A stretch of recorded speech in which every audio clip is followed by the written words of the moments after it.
Hello? Hello? Hi?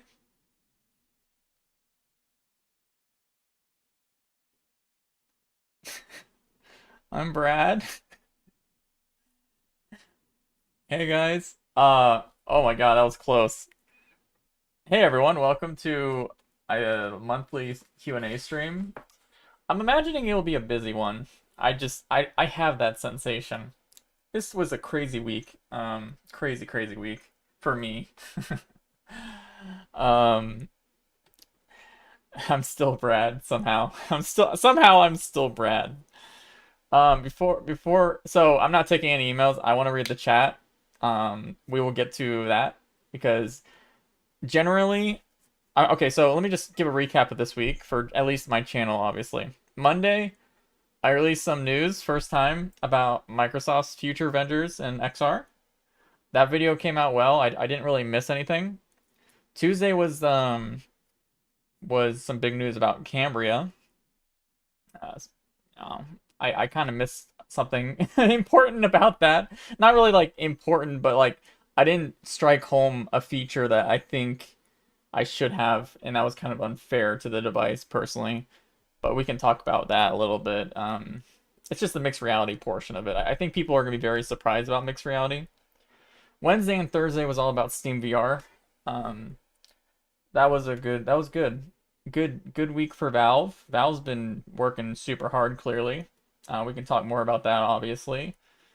And get my opinions on that. And I was gonna make a video on Pimax this week because last week, MRTV did a great job. I didn't want to step over his own stream he did last week, so I kind of pushed it back a little bit. But he did a huge interview with, I think it's like the chief operating officer of Pimax, and they talked a lot about the progress of their 12 QLED, 12K QLED, I think it's called. We can talk a little bit about that in the stream and my opinions on it. But yeah, there's a few things I want to talk about first, and I'm sorry it's not hardware, but I think it's some very cool things. I think it might.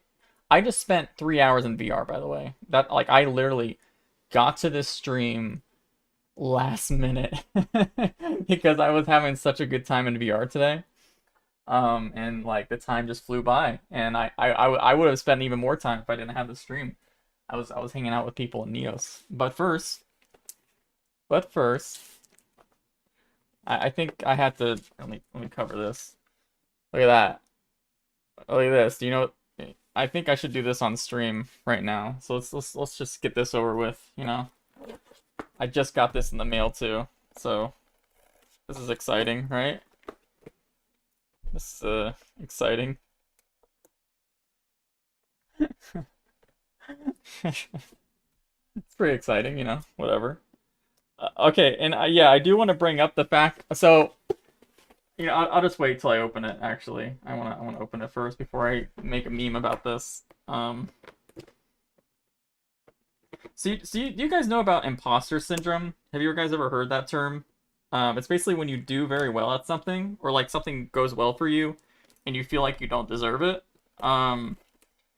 I've always felt that about my YouTube, generally, and I feel like this thing is really funny. All right.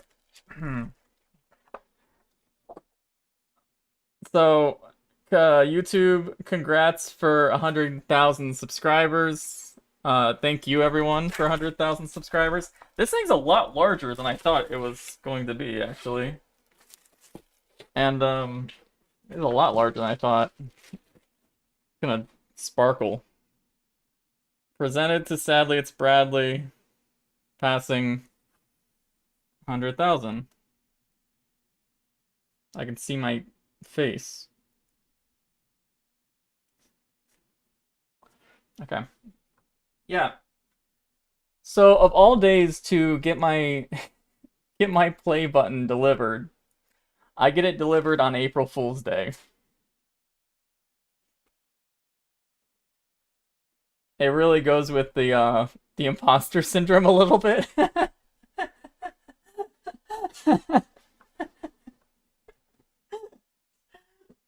Um, how does it taste? It tastes like factory. Yeah. Thank you everyone and for the congratulations. But yeah, super cool. What funny XR things could you do? You know what? That's actually true. This is a very reflective material, right? So I have a feeling if I hang this up in my VR room, I might have some issues with my lighthouse tracking. That's a good point. It's basically a mini mirror. Um, no, yeah. Anyway, enough of that. Um, there is one thing I want to talk about a little bit before we go into the Q&A. I'm sorry. I really want to talk about it. So I just spent 3 hours in Neos. Not too long ago, I think it was like 2 weeks ago, I did a video showing off some of the worlds, some worlds in Neos that I really liked. What was that video called, by the way? It was called Visiting the Other Metaverse, right? It was this one, right? Oh crap, that's not right. This one right here. Neos is very underrated. I've said this many times before. I freaking love Neos, and I just did a world hopping video to show off some Neos worlds. And I got to meet today with some of the creators of two worlds I showcased in that video. I showcased, like, for example, one of the worlds was Half-Life Tram Ride, where they are basically recreating the Half-Life 1 tram ride and doing a lot more that's not even out yet. It's actually insane how much they're doing. And they work hard to make it useful for VR because they add like a ton of interactive elements in Neos. And then another one I talked to was the creators of Don't or Go Touch Grass is the world. It's a meme world, but I really like it. And there's just one thing I want to kind of show off from that real quick, and then we can continue on with the rest. Let me find it. Oh frick, where is it? Oh, Neos VR. Here we go. So this, just real quick, so this is the group of people I met with at the very end of the Go Touch Grass world. Great group of people. I had so much fun. Again, I could have spent way more time hanging out with them, talking about their world creation stuff. But for Don't Touch Grass, they had something really interesting I never really thought of before. So these are the two creators of Don't Touch Grass, Beans and Camino. And this thing in front of them, so they did the pre-production for this world or map they created entirely in VR. They got out markers and drew a full 3D, like this whole thing here is them drawing out the entire plan for the map, which they would go on to actually create. And seeing it, just seeing it in real life, or not in virtual life, I guess, it was really interesting to me because I think it's super cool how they just figured out how to use the whole 3D space in VR. So like they don't have to do any 2D concept art. They can just do all their concepting in 3D. And like the actual world did turn out like they drawn out at the very beginning, the first day.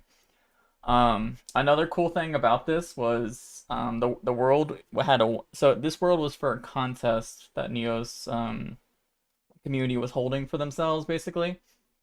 And it was a 1 month long, like you only had a month to build the world, right? And it was a really cool story because Camino is Ukrainian, and they couldn't get everything done because I mean, halfway through the contest things started happening in Ukraine and stuff. But it's such a beautiful world, and knowing, like, talking to these people that created it, and like they put a lot of passion and hard work into it, and just seeing how they did this as well, that was just super cool to me. I really loved that. So yeah, very cool. I loved it.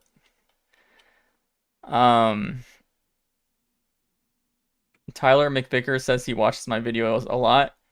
Yeah, I watch his videos too. I'm sure that's not a surprise. Like, Tyler McVicker, he is the go-to for Valve software stuff, like games.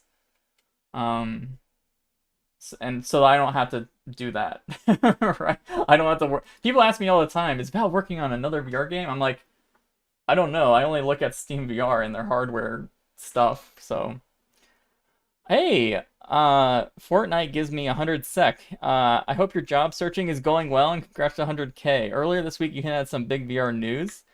Yeah, some of it did drop, right? So it was okay. First of all, thank you. Second of all, yeah. I was at the beginning of the week, I was told that there would be an announcement of an announcement. I didn't know anything other than that.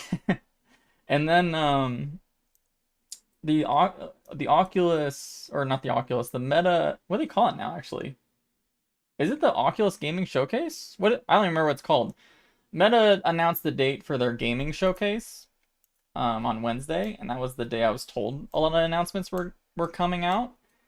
And if you watched Twitter on Wednesday, it was actually insane. There was so many announcements happening from a lot of companies, mostly software, which is, I mean, a lot of people always complain to me, oh, I don't care about new hardware, I want to hear software. Well, Wednesday was a big day to hear about announcements for upcoming games, projects being planned.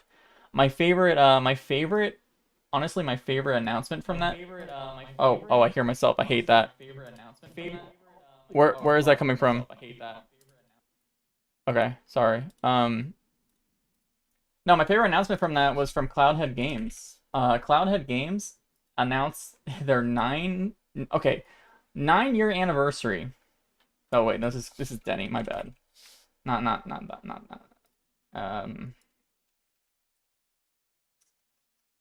Okay. So yeah, Cloudhead Games announced their 9-year anniversary for developing VR games. That is insane, first of all. But they also announced they're going to be making some big, what they call AAA titles from now on. Or working on that. They've made Pistol Whip, but before that they made like, oh my god, how did I forget the name? It's like Call of the Starseed. What's the series called? Oh my god, how did I forget the name? This is embarrassing. Okay, well, they made a lot of games and they've been around. They also made Aperture Hand Labs for Valve. You remember the Knuckles tech demo? This is the company that made that for Valve, so they're very close with Valve, and Valve likes to hire them to do stuff. But yeah, they're announcing they're making some big projects basically for next gen VR stuff. So that was my favorite announcement from them. Yeah, Heart of the Emberstone, yeah. So, that's some stuff happened. There was some expectations of other stuff happening as well, but didn't. But I think thanks to Valve, I was able to announce the Mini D project, or not the Mini D headset. And that was big. I think that was super big, and they also released a new. It was just a busy week, honestly. It was so busy. It's crazy. Yeah, the gallery. I couldn't think of the name. I feel embarrassed. All right. Anyway, I wasn't expecting Cambria to be announced this week. I just heard that there was gonna be an announcement of an announcement, and maybe Cambria will be shown off at the gaming showcase when in April 20th, 420. Yeah. Does Cambria name come from the Cambrian explosion era? Yeah, I think that's probably where the name comes from. So let's just get right into that actually right now. Oh, sorry. The person that donated 100 sec to me asked about my job search. Yeah, I actually have a job pretty much confirmed, actually, and it's a very good job for me, I think, because I will have a lot of freedom still to work on my channel. The same, truly nothing will change with this channel thanks to this job. It will pay pretty well. I'll be able to probably move somewhere where it's colder, which I've been wanting to do. Like, good things are happening. I'm not gonna announce what it is yet because that's not finalized, but yeah, I'm really happy and excited for it. So Yeah, no NDA. It's not even, it's, yeah. There was a lot of interesting offers, by the way, about me working with people, and I was able to choose between, I basically chose the one that gave me the most flexibility, honestly. Because I have aspirations outside of my my full-time work, you know?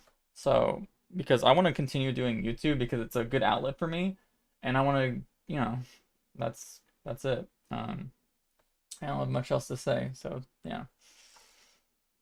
Thanks, Eric. I see Eric's here. Yeah. So, colder as in Canada cold? Well, okay, so I should say the job is remote, so it doesn't matter where I move, but like I do want it super cold all year round. I just spent 3 hours in VR. I live in Florida. If I open this window, it's pain. It doesn't matter. It's hot. Even with the air conditioner and fan running, I get exhaustingly hot. So, um, whatever you choose, I am sure it's a great place. Yeah, I think so. I think so, Ballrid. All right.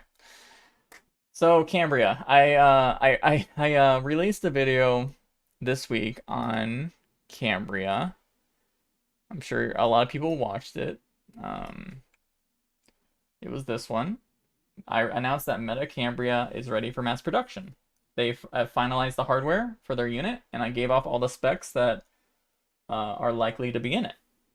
And I gave some opinions that from a person who got to try it. And I also, I'm not going to talk about this much, but at all. I actually, since that video, I saw a picture of it, of the final Cambria hardware. So that is, it actually looks cooler. The real version of Cambria looks cooler than the renders that were leaked like months ago. I think it looks cooler. Same overall. Yeah, anyway. I'm not gonna talk about it. It's pretty much the render, but it looks cooler. So yeah. Yep. It basically looks like all this, except it just looks more nerdy, kind of. But cool. Yeah. I'm not gonna show it because I think that's where things get. Okay, so okay, I'm not talking about it anymore. All right, I'm not talking anymore. No more. No more. No more. No more. No more. No more. Sorry. I'm sorry. It's just I'm sorry. Sorry. Anyway. So one thing I didn't really talk about, Portland, Vancouver. Where is PNW? What is that? What that stands for?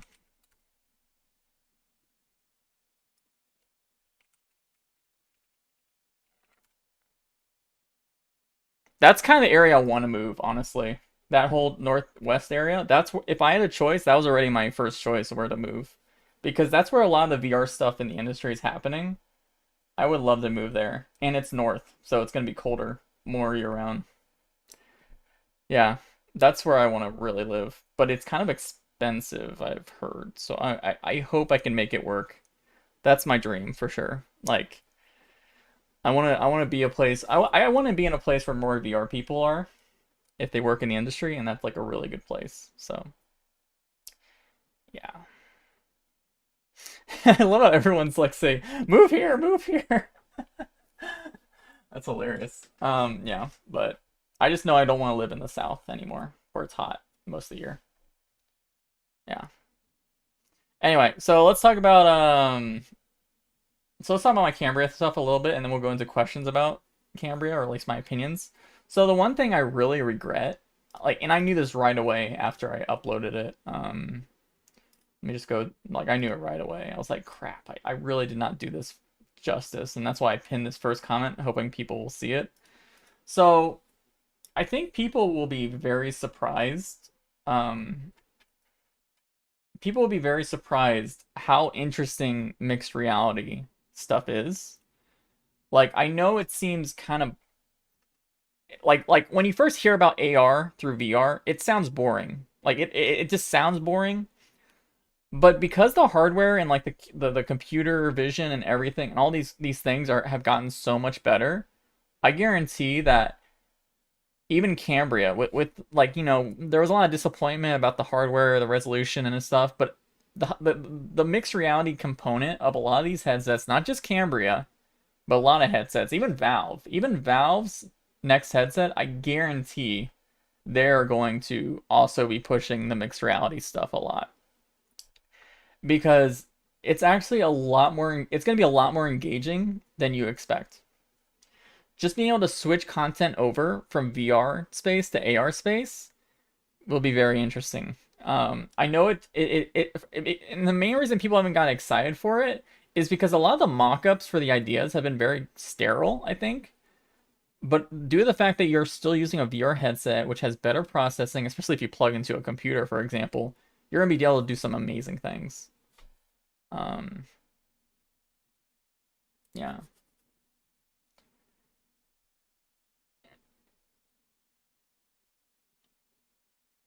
Um, why are you listed as a member of TMG? So last year when Thrillseeker started TMG, I was recently going to join. In fact, I was part of TMG and working with that group of people for a few months. Like I like that. It was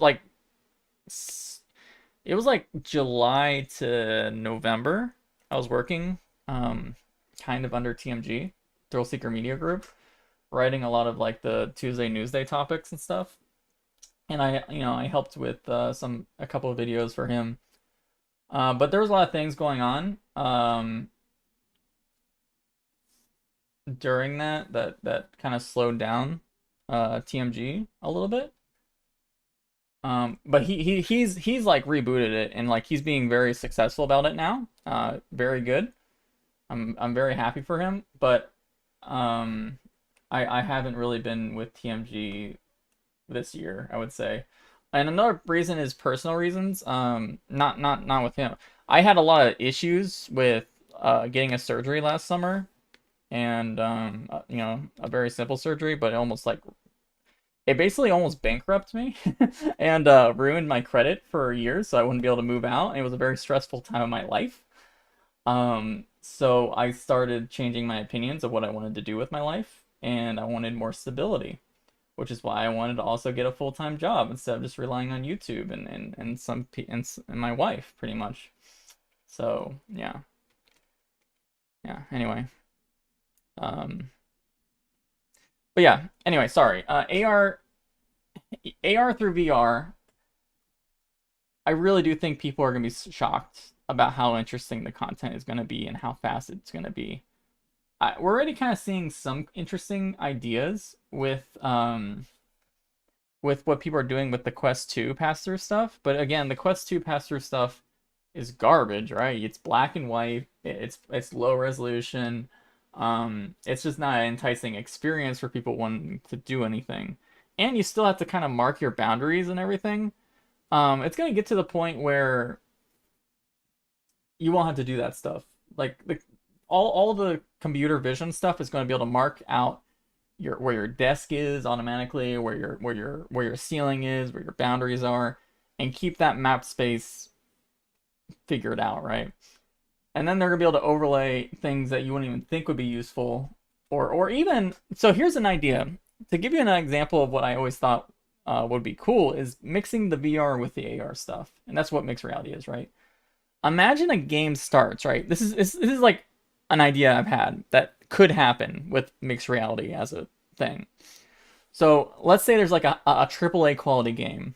Like think about, okay, what if Valve made a game like right around the Half-Life 1, right? But the game starts in an AR environment. So you're just sitting in your room, like if I was with a headset on, normal, right? But all of a sudden, they make a radio spawn in your environment, like a digital radio, looks real though, and they communicate, oh my god, there's something happening, reporting from Black Mesa, there's something called a resonance cascade, things are happening, and then the radio cuts out, and then in your room they start teleporting creatures in your room, and then teleports you into the game's environment. Like stuff like that. Like you can do some really interesting transitions with games and experiences with the extra element. So it feels really immersive, you know? Like that would be super sick, right? And those are the kind of things you can do with AR through VR. You can't do that crap at all with normal AR glasses. AR glasses, everyone thinks that Apple and stuff should only be working on AR glasses. The truth is, AR glasses, the technology required to have good AR glasses is so far away still, and even when it gets cheap enough for consumers to adopt that, it's still not going to be and I wouldn't even call it an entertainment process when it gets consumer. It's still going to be like kind of like a smartphone and like helping you productivity a little bit. Yeah.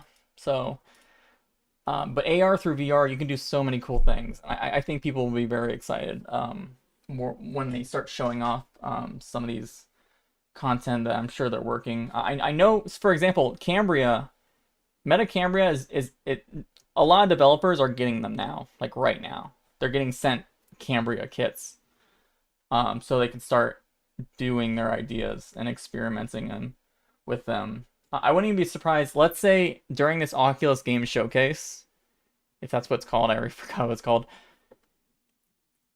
What if they could even, if they do decide to show Cambria during that event, you can guarantee they're going to start showing off the AR through VR stuff whenever they announce Cambria, because it's such a big component, and it's one of those things that Apple's focused on, Google's focused on, Microsoft's focused on, Valve's focused on, because it has a lot of potential there. Yeah. Anyway, I just wanted to get that. I just wanted to spew about that a little bit, because I really feel bad that I didn't give the AR component justice in this video. I just kind of talked about the specs.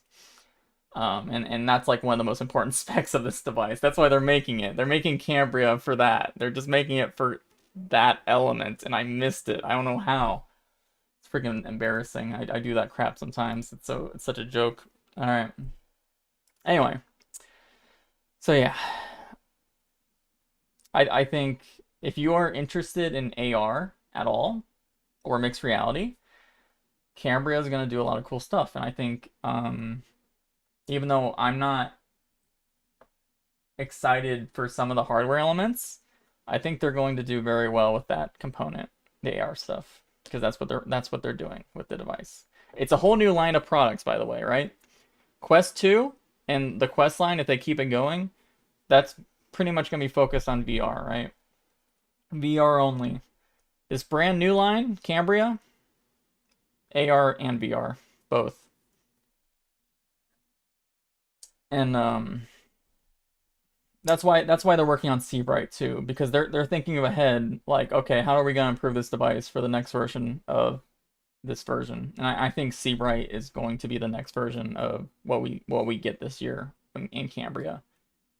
Just like how Quest 2, remember Quest 1 came out, people were impressed with it, right? It was like super cool. But then Quest 2 came out and it almost improved on everything, right? And it came out super fast. That's how I feel that Meta's going to do with the Cambria line as well. I think they are going to do the same thing, personally. All right. Doom gave me 20 euros. Thank you. Keeping awesome. Just bought Valve Index full kit, but really hope next gen drops soon. I hate non-OLED HDR content.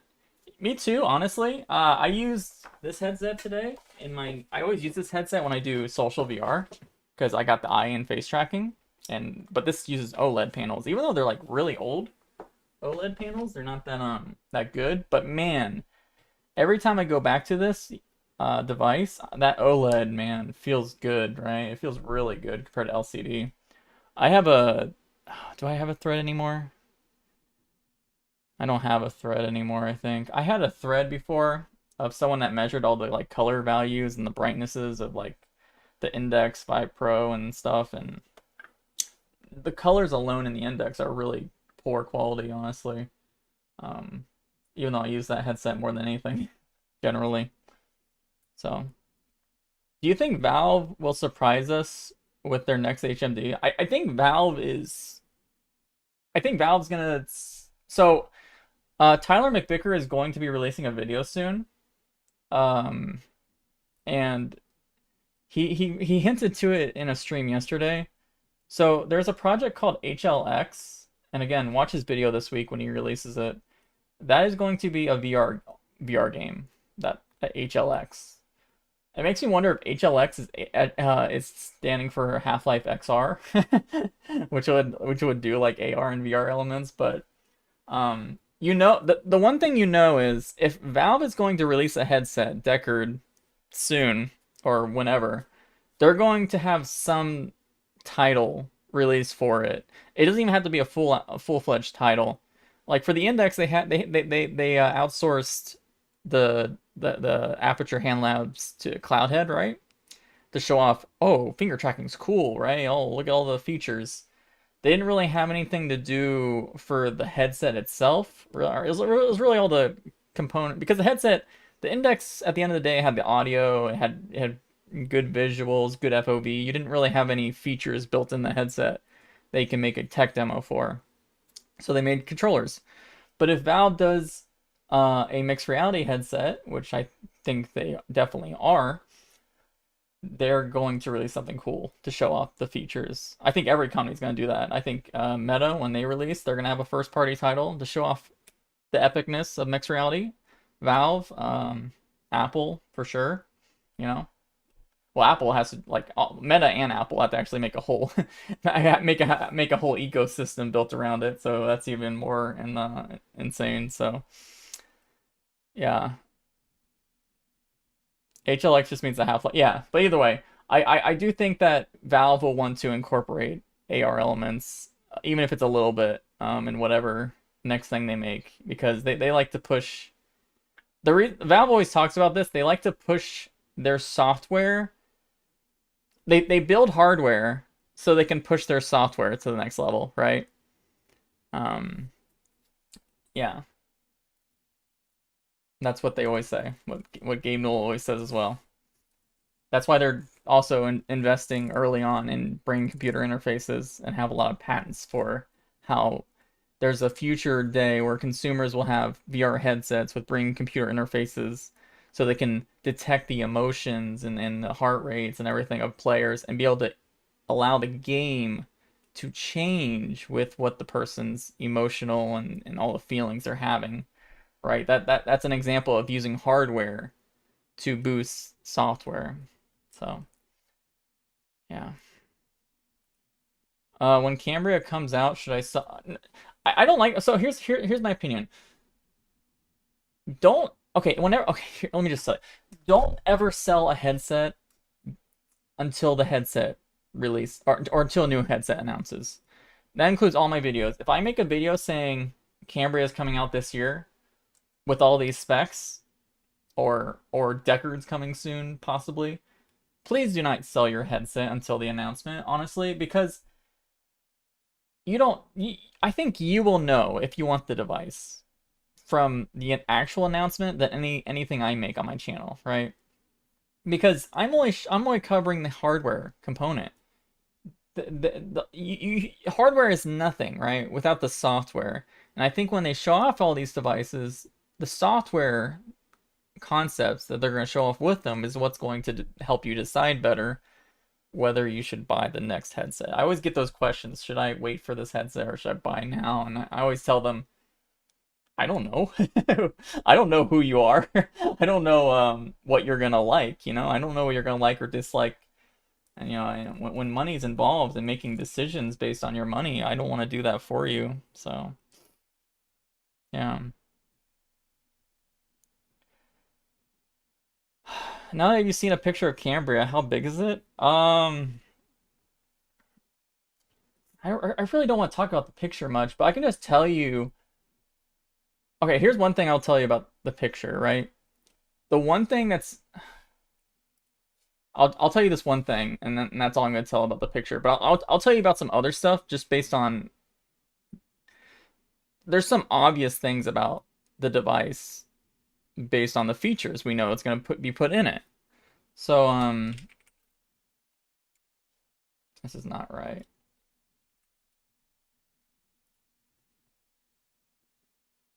So right, this was a this actually looks really simple compared to what I saw. So this was like the renders that was leaked like late last year for the Cambria. It doesn't look like this on the front like at all. In fact, like this center area is like more transparent, and there's like some holes here that are slightly transparent, and that's where all like the mixed reality camera and like all of that special sensors and cameras are like sending out depth sensing and like all the high resolution cameras. That is what looks very different. It's really the front that looks different. Everything else is like pretty much the same as this, but really the front stuff looks very different. Is it that thin? So I know I've talked about this a lot, and I think it's very important. These things, guys, these things in your headsets, this Fresnel lenses, not even just Fresnel lenses, but like, you know, in Vario they use aspheric lenses, and like these lenses are why headsets are so giant. That's the main reason. It's the main reason, and display sizes as well. But display sizes are getting way better. But this space in your headsets, like the Quest is so big. This headset is so big. This headset's so big because there's giant eye cups inside of it. Let me show you what the... Do I have it somewhere? Hold on.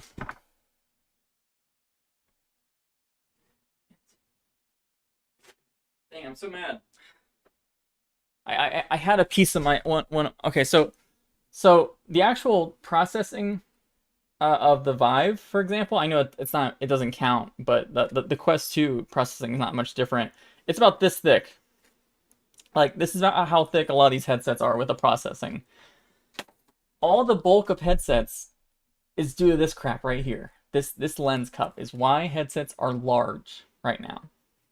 Pancake lenses, instead of having this space, you can get the display. You can get the display. Pretend only, you see this part that juts out? Pretend that is a Pancake lenses, because that's how thick or how thin some of these can be.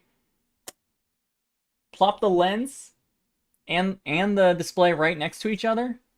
All of a sudden, that part is at max this thick. At maximum this thick.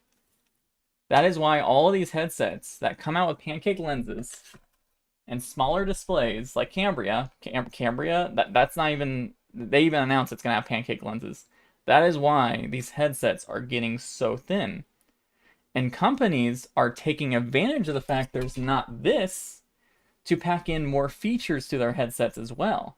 So they can have more processing, they can have bigger high resolution sensor cameras, they can have a lot more stuff.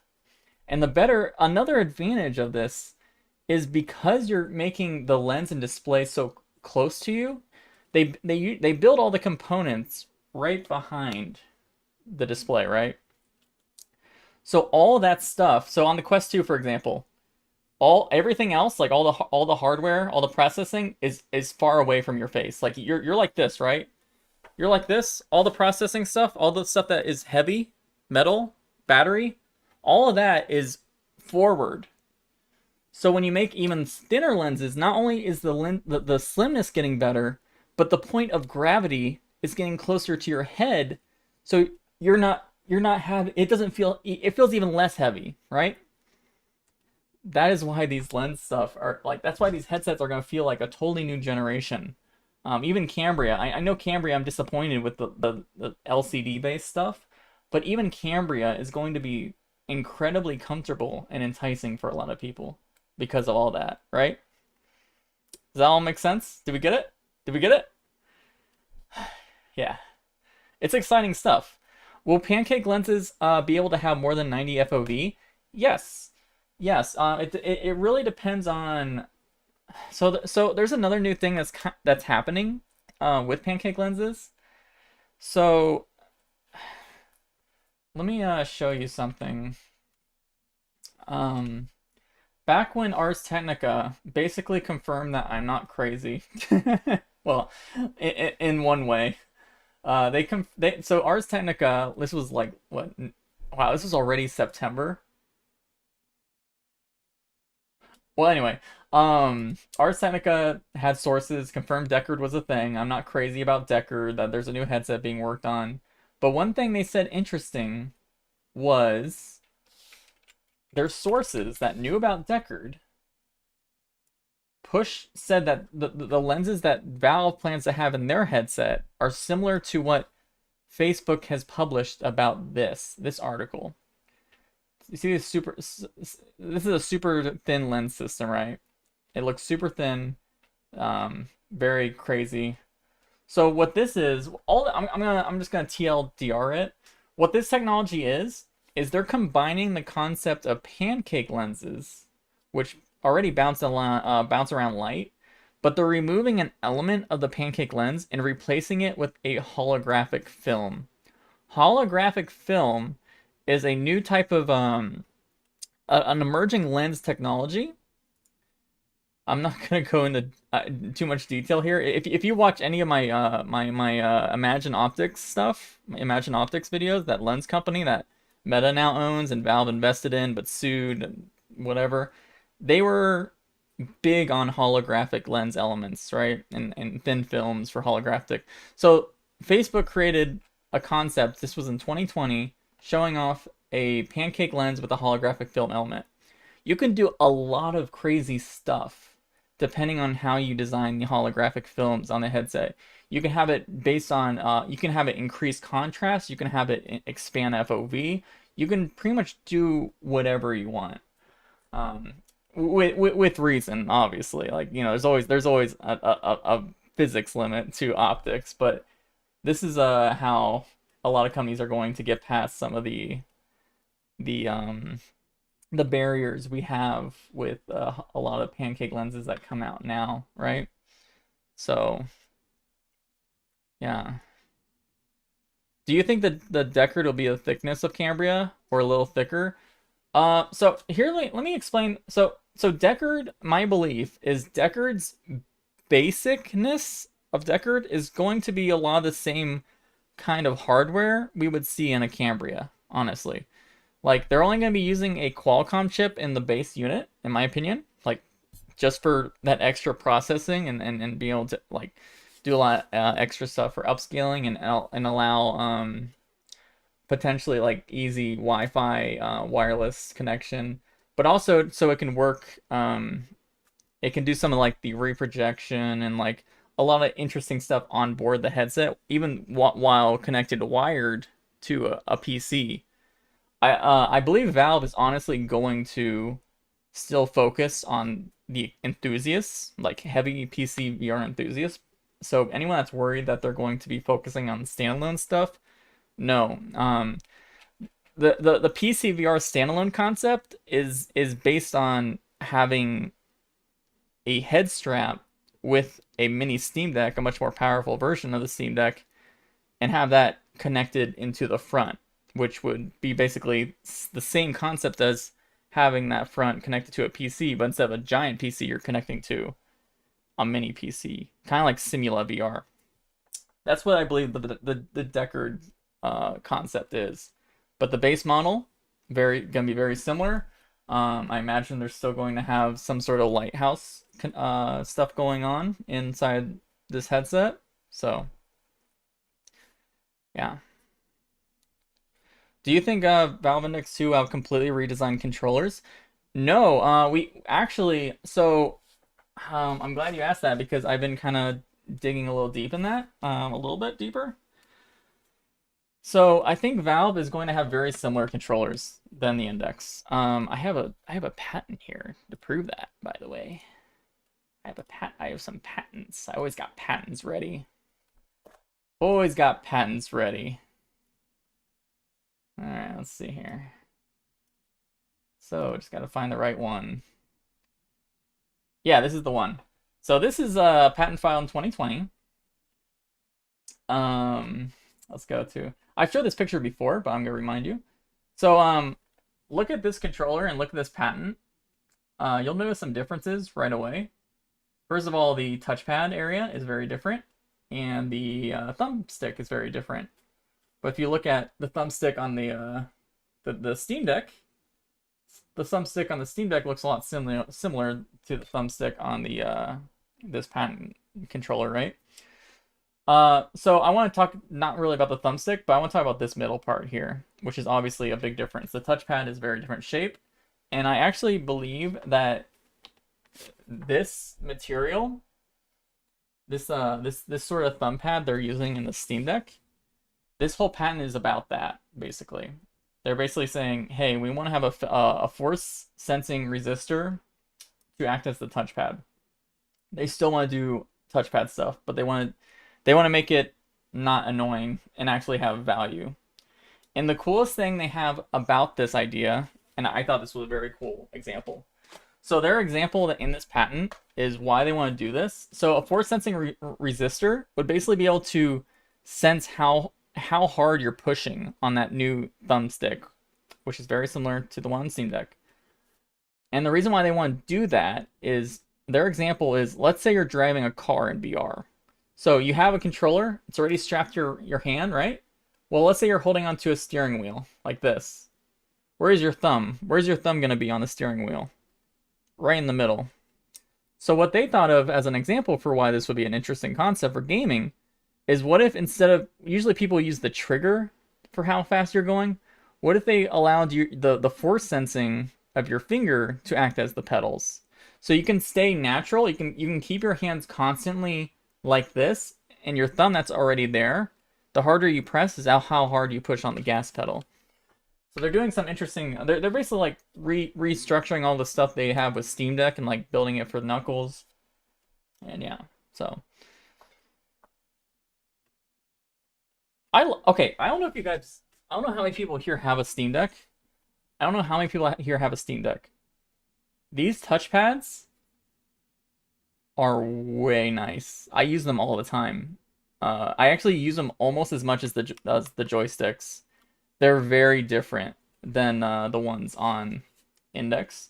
They're kind of similar more to the ones on the HTC Vive ones, but because they're not like concave, they feel a lot better, and they have some really nice haptics to them. They feel really nice, and I think that's why I think a lot of the R&D for these thumbsticks might have been done for the VR stuff, or like, you know, it's all vice versa. So yeah. Any new strings for Base Station 3.0? I'm still not sure if that's going to be a thing. The 3.0, nothing. The only new strings we got, other than the giant video I made. By the way, I do want to talk about that too, because let's talk about some of the stuff in Deckard video I made. So let me remind everyone, when I make a video about data mining Steam VR and I come to conclusions, usually what happens is I have a group of friends, well, I call them my friends. In my Discord, when a Steam VR update comes out, we have a bunch of volunteers working, trying to figure out what each string means. And we're constantly trying to get people more aware. Like let's say someone works with Steam VR overlays all the time. We're trying to get those kind of people to help us come to conclusions. But even then, we'll come with conclusions, and then I'll make a video explaining what we come to the conclusion. And some of the things that people even say in the comments are very useful. If you ever want to, like, I really love the community I've built for YouTube, by the way. I know I've said this before, but like, some really amazing people comment on here. So, there's one thing, let me make sure I turn off, haven't responded. Filter. Can I filter with things I've heart? Probably not. So like stuff like this. No, I want to sort by newest, because that one's too complicated. Okay. Yeah, so like this guy, he wrote this long thing here about what the what the remote timing function might do.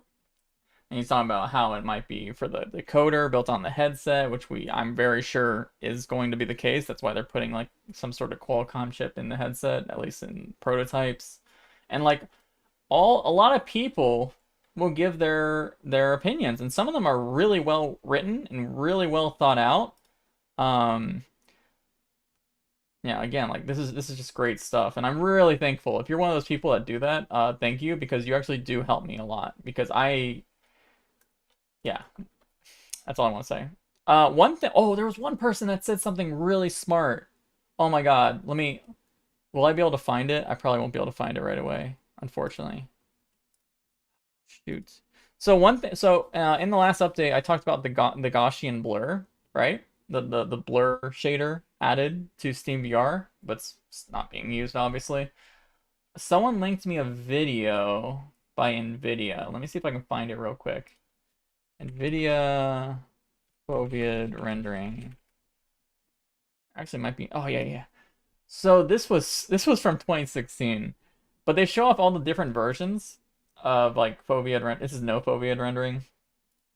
This is contemporary, where they show what foveated rendering could look like when you don't apply any post-processing to your outer edges. And look how, I mean, they exaggerate it here. They even say they exaggerate it, but like, look how crappy that looks, right? But on the very end, they show a version with a Gaussian blur outside the edges, and it also improves the contrast of the image outside your edges. It's basically the same. It's the same thing as this, but they apply that blur. It looks way better, way better. So I really do think the Gaussian blur is probably related to eye tracking, hopefully. But like, just to see an NVIDIA video pretty much showcasing this was super cool. Yeah. But that was from 2016, you know, it's crazy. All right, let me read the chat a little bit. Is there any official source at Valve giving out an update yet on this of like Deckard and like what they're working on? No. Valve, okay.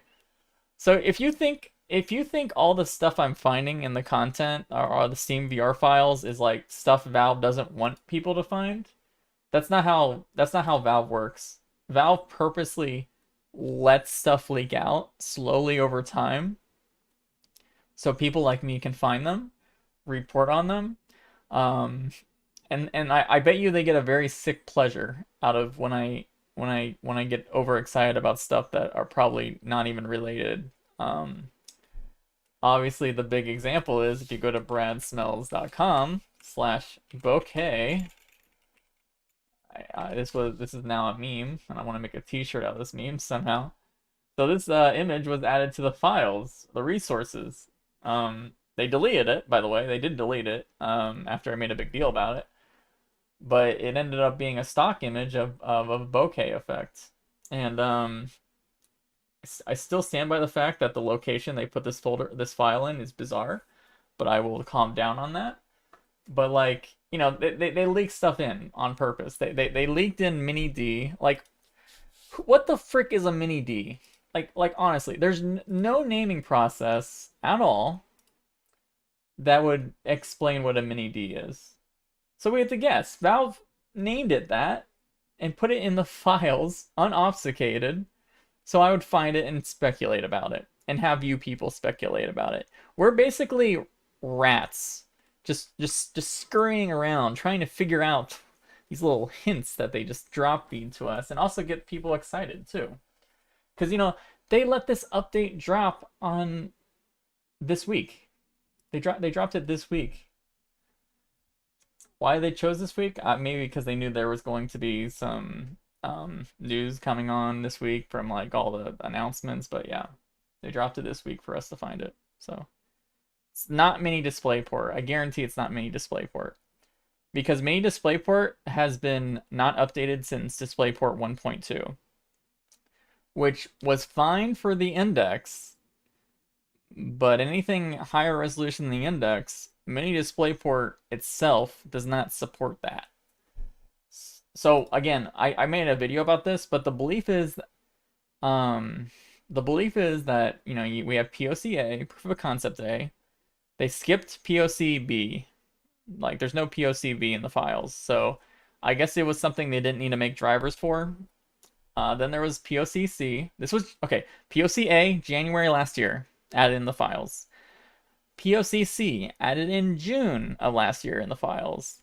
And now we have Deckard Mini D, which is probably, and this is my opinion, there's two versions. There's a copium version. There's a very high copium. If you want to feel copium through your veins and be excited, there's one version.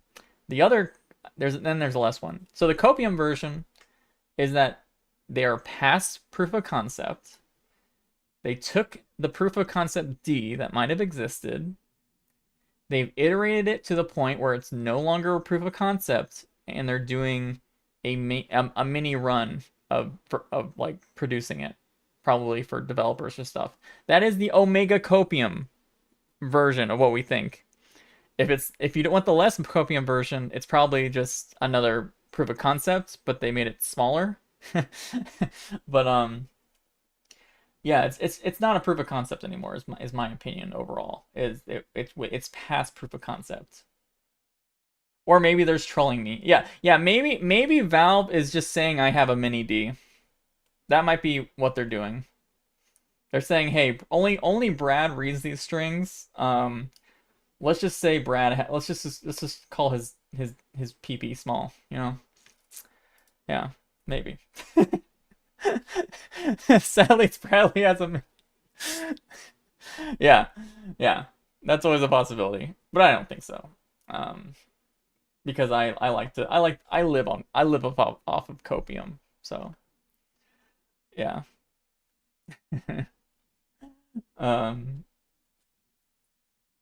Any but I still stand by a lot of my opinions on what Deckard will have first. So again, I just think it's going to have a Pancake lenses. I think they're going to try to at least meet or get a higher resolution, or meet or raise FOV of the current index. I believe they're going to have super. I believe they're going to have micro displays. Like every company right now that's Valve or higher is looking into micro displays for VR devices. Like every single one. Apple, Meta, Valve. If you are a very rich company, you want micro displays in your headset. You're the only ones that can get good quality micro displays, basically. So, yeah. Why wouldn't it be mini PP? I don't know, go ask Valve. Any updates on Apple? No.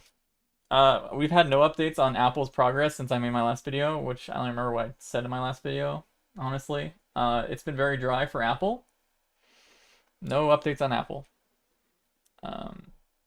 It feels actually way too dry, almost, for Apple updates, because even the people that spend their entire life only on Apple leaks, even they have gotten like nothing leaked to them. So Apple is getting like omega secretive right now about the progress of that. We just know that Apple basically they completed their, and this was like a month ago now. They completed their EV2 design, which is that's pretty much where you put all the components together, make sure all the parts can be manufactured, and prove that the headset can be manufactured. Probably mostly. Engineering verification or validation. Any update on Samsung? No. Samsung, no idea really. I haven't really looked too much in Samsung, but a lot of the technology that Samsung is going to be using for their next generation XR device, I think a lot of that is going to carry over into what Microsoft is working on, because they all reportedly are using like the same stuff for that.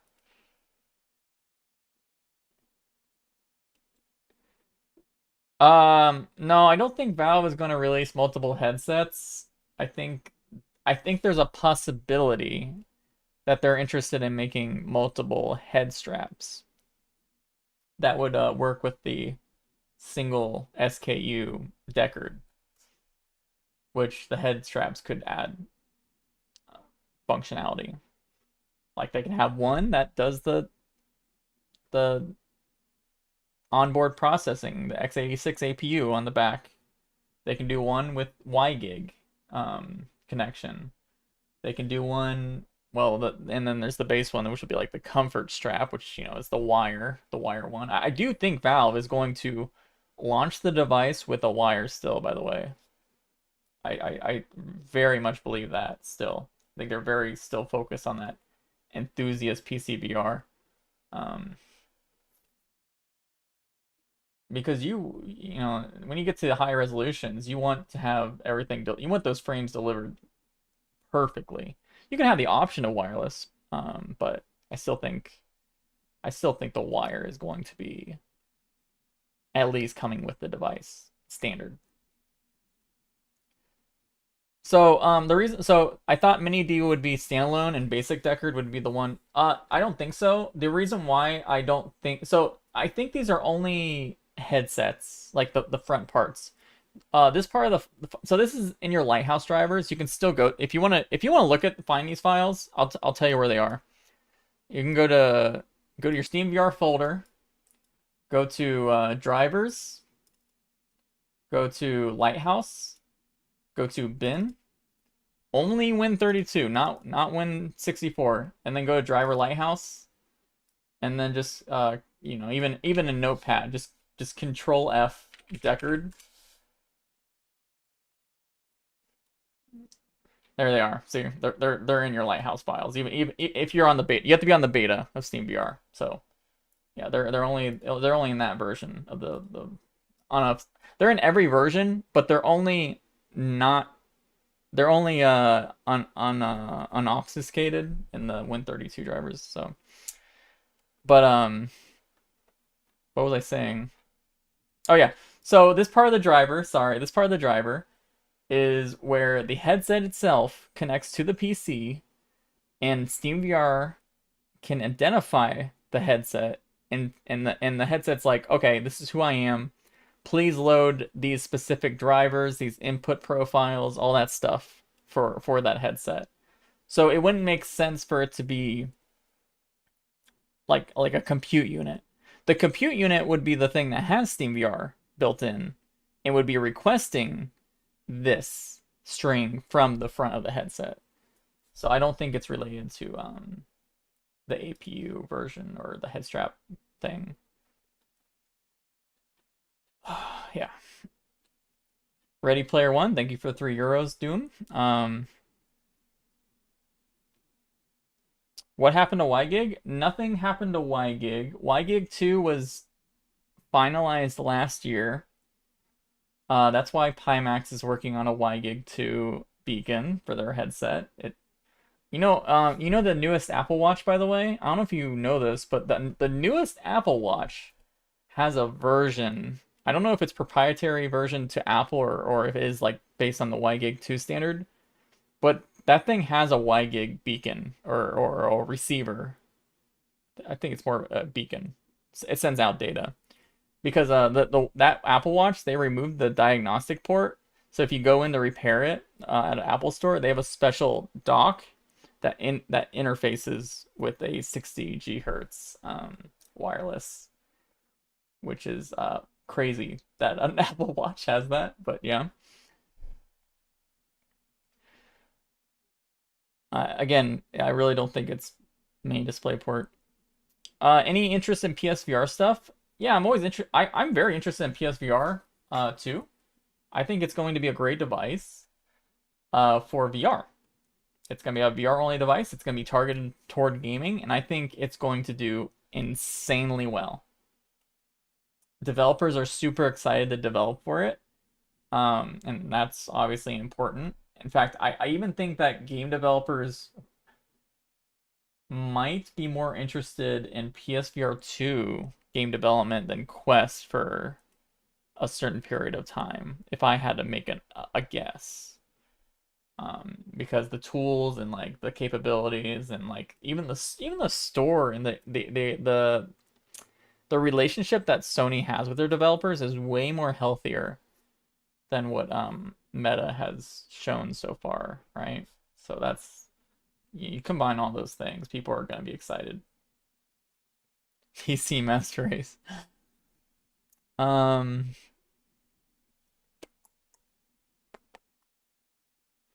Mini D could stand for Mini Deckard. That's possible, but I think I don't really think Valve is going to have different versions of Deckard, the front thing. I think they're really wanting to do one SKU. It just seems more like what Valve would do, honestly. I don't think they like even with the Steam Deck has multiple SKUs, right? But they're all mostly the same. The only difference between the max version of Steam Deck is it has like a special film on the top that improves reflections, and then the storage, which is just a tiny component they slot in a special SSD. So that's not really that different. Why not mini LED? I really think so. So my big problem with mini LED is I feel like if you're a large company, billions of dollars, I think if you release a mini LED headset right now, it's still old technology because it's still based on LCD. Yeah, it's way better LCD. You have to understand, I'm very obsessed with micro displays, micro OLED. I'm very obsessed with that. When I see that companies like Meta and Apple are both working on OLED micro display headsets, I don't see why a company that might release this year or next year, no idea, if they release an LCD based headset, I think it's very bad for the long term proponent. And that might be a crazy opinion. I don't think so, but I really believe that Valve has worked with a company to design and develop a certain micro display for their devices, and I think Valve is hoping to use those displays. They're 4K per eye, and they have a lot of features that match up with a lot of Valve patents that they've been building to figure out how to run these displays well on a lot of PCs. So if they released a mini LED headset, that would just tell me that Valve couldn't do it. They couldn't do what they wanted to do originally, and that would make me sad because that means what could have been. Yeah. Any ideas on PSVR's take on Fresnel lenses? Okay, so yeah, I get a lot of questions about that actually. The biggest question I get for PSVR 2 is why they're not using Pancake lenses. The main reason is they couldn't with the display they've chosen. They literally could not. It would be impossible for them to use Pancake lenses with the display choice that Sony has went with. Which, by the way, excuse me, the displays that Sony has chosen, and I would say had a lot to do with designing, those displays are actually next generation OLED. Like they're at like I think I was reported that they're greater than 800 ppi, which for OLED, standard OLED, not micro OLED, that is a very that's like top of the line new generation OLED. So they're very good displays, and they reach HDR and everything. That's amazing. They could not still though pair those displays with Pancake lenses. The image would be way too dark and dim by the time it reaches your eyes. So obviously that not just because of that, but also it's cheaper to make Fresnel lenses. They want to mass produce them. They want to make it probably at cheaper cost for their consumers to get into it. I think it's gonna do well for them. They also have a patent about how they've apparently figured out the glare, the light glare problems with Fresnel lenses. We'll see how well that works, but I think Sony's gonna be one of those cases where they're not using the newest lens technology. They're not using like that's really it. I think it's really just the newest lens technology. Obviously, they have a wire, but that's stable. They'll be stable, but they're using eye tracking. They have eye tracking, state-of-the-art standard OLED displays, and apparently custom Fresnel lenses. So I think it's gonna be a great device. I think people are gonna love it. I think it's gonna be so much better. When the PSVR, the first version came out, I bought the PSVR the first day it came out. And it was after I've been used to the Vive and the Rift. This was around the same year, right? That they came out. When I put the PSVR on, I did not want to use it. It just felt like it felt very poor quality. Obviously, they were using the PS4, which was, I think, out for a few years. So obviously, the processing power for VR was not planned ahead of time. It was just like it was not a good experience for me visually. So I ended up not ever using it. I sold my PSVR because I just never liked the hardware for it. It was not good enough for me. I don't think I'm gonna have that problem though when the PSVR 2 comes out, if that makes sense. I think it's gonna be a totally different. I think I'm gonna be wowed by it, honestly. Even I think I'm gonna be way more wowed by it than I was by the Quest 2. Even though it's like doesn't have built-in audio and like it obviously has some corners cut, but I think visually it's gonna look very good. Top 5 or 10 VR games. Alex, it's probably all the same crap you'd expect. Alex, Boneworks. I like Vertigo Remastered. That's a really good game. I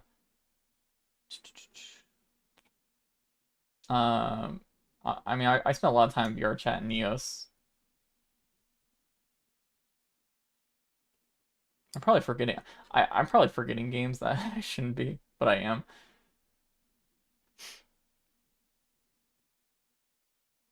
Deckard still Lighthouses, no inside-out tracking. So it sounds like that Valve wants to build inside-out tracking, like markerless inside-out tracking.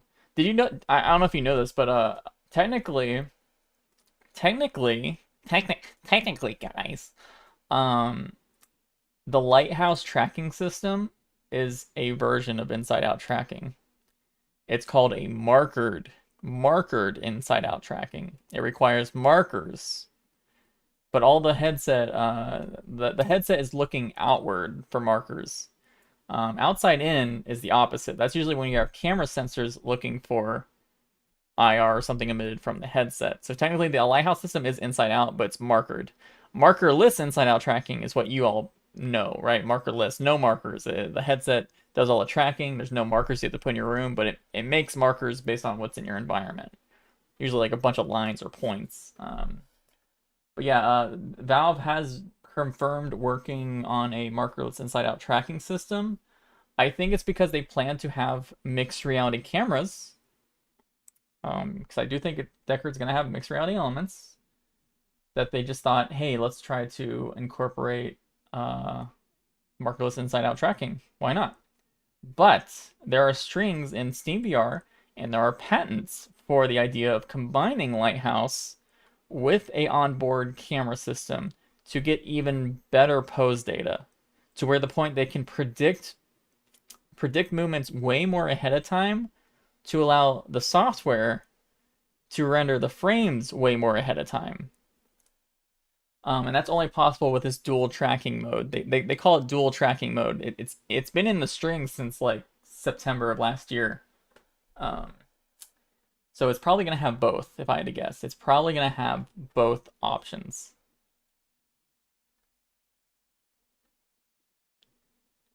You're buying a PS5 only for PSVR 2? Me too. I have a PS5 already.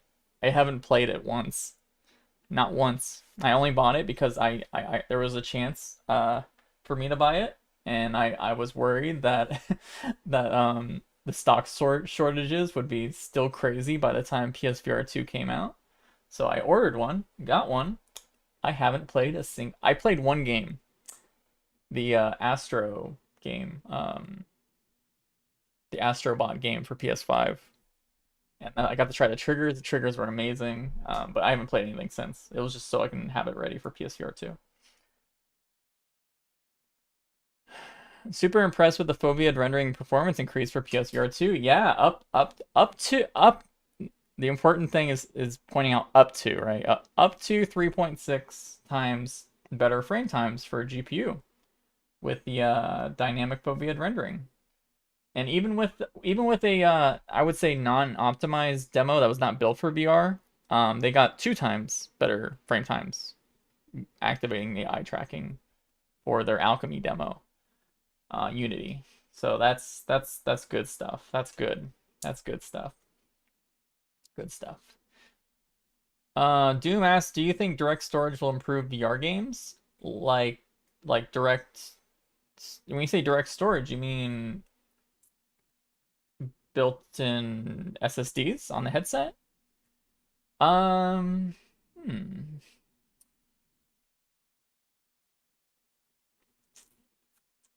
I'm not sure if it matters too much. Like, yeah, well, obviously it's always better for standalone devices to have.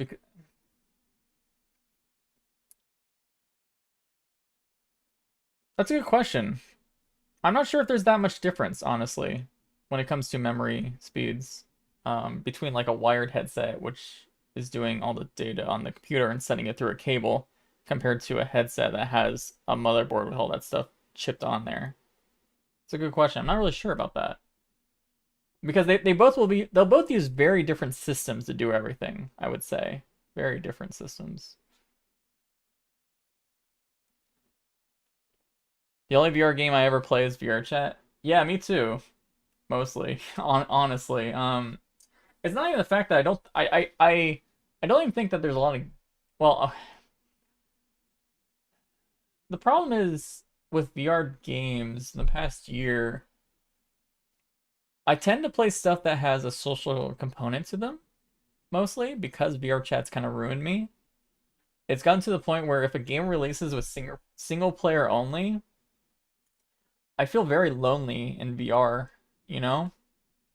Because I spend so much time in VR chat where I'm doing all these experimental game worlds, or all these, they don't even have to be game worlds, but there's like exciting environments to be in, and I'm just constantly enjoying it and just watching my friends goof off and stuff. Like, it just feels so good. And then when I hop into a single player game, it feels very just lonely. Way more lonely than real life, even. So I do think social VR is important, and I think that's why Meta will always exist, because they are focusing on the social stuff. Maybe a bit too much almost, but yeah, I do think social features are very important in VR. Yeah, even Bull streams like, guys, I'm just gonna shout this guy out. Bull in my chat, he streams, he plays pretty much every single game that releases for Steam VR, and he streams them. So if you ever want to know if there's any good games, you should click on that guy in the chat, and like hopefully he has a link somewhere to his Twitch. But yeah, even he says that he only streams these single player games because it makes him feel less lonely.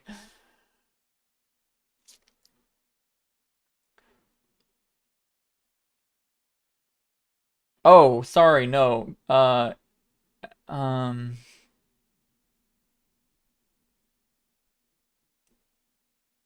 yeah. I don't know. The storage question, I no matter what way the storage question, I honestly don't know. I never really thought about that before. Sorry. You have some severe anxiety. You know what? I'm glad you brought that up. So fragmented. Maybe I shouldn't say your name because you're saying I don't know. A person in chat said they have severe anxiety, so they don't want to play multiplayer games. I actually was the same way. No joke. Like a couple years ago, if you asked me anything about VR chat or anything like that, I would have said I have severe social anxiety. I don't want to hop into those experiences. But one day, I got full body tracking. I hopped into VR chat with some friends I knew for a while who have been trying to get me in VR chat. And I don't know if it was the full body tracking or what, but just like that time I spent in VR chat changed me. Like literally, like it changed my brain. And it actually helped me get over my social anxiety. At least for VR. At least for VR. But yeah, it's actually amazing how VR has kind of solved that for me, VR chat specifically, and becoming. I think it's also the part of becoming who you want in VR. Not you becoming something that you're not in real life, and then having full body tracking to convince yourself that you are that thing, and then it's really amazing, actually. Yeah, glad you brought that up. You already had friends? Yeah, I know. That's true. But even still, like, even though I had friends back then, like, I still didn't want to ever hop into social experiences. I just spent 3 hours in Neos with people I never met. Well, I met one of them, but the rest of them, there was like 6 other people. I never met them before in my life. Um, if they asked me to do that 2 years ago, I would have said no. That's horrifying. Any exciting developments for FOV in the future? I talked about earlier about holographic film elements. You can do a lot of cool stuff with that. Just look up holographic lenses if you want to really dive deep into it. There's some really cool stuff happening, and they're not even things that are so you know the Pimax way of expanding resolution, or I mean, okay, so Pimax, the way they expand FOV is they have super wide panels and super wide lenses, which is one way to do it for sure, but that adds a ton of bulk, right? What the industry are trying to figure out is how do they shrink devices down while also increasing FOV.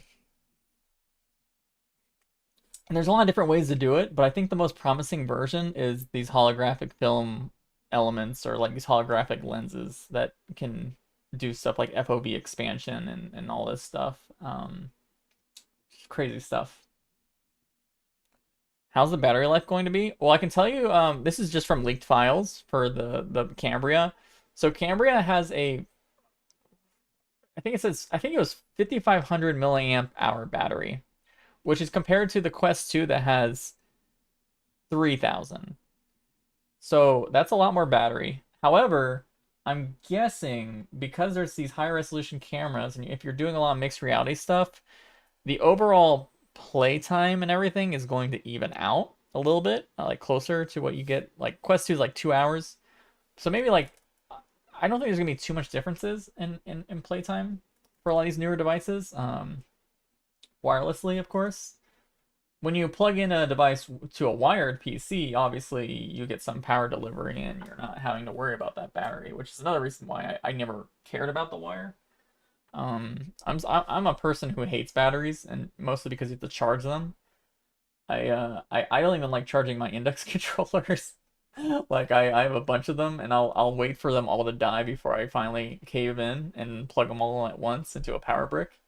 But like I hate when I hate. So I spent 3 hours in Neos today, right? I spent 3 hours in Neos. A Quest 2 wirelessly wouldn't be able to do that.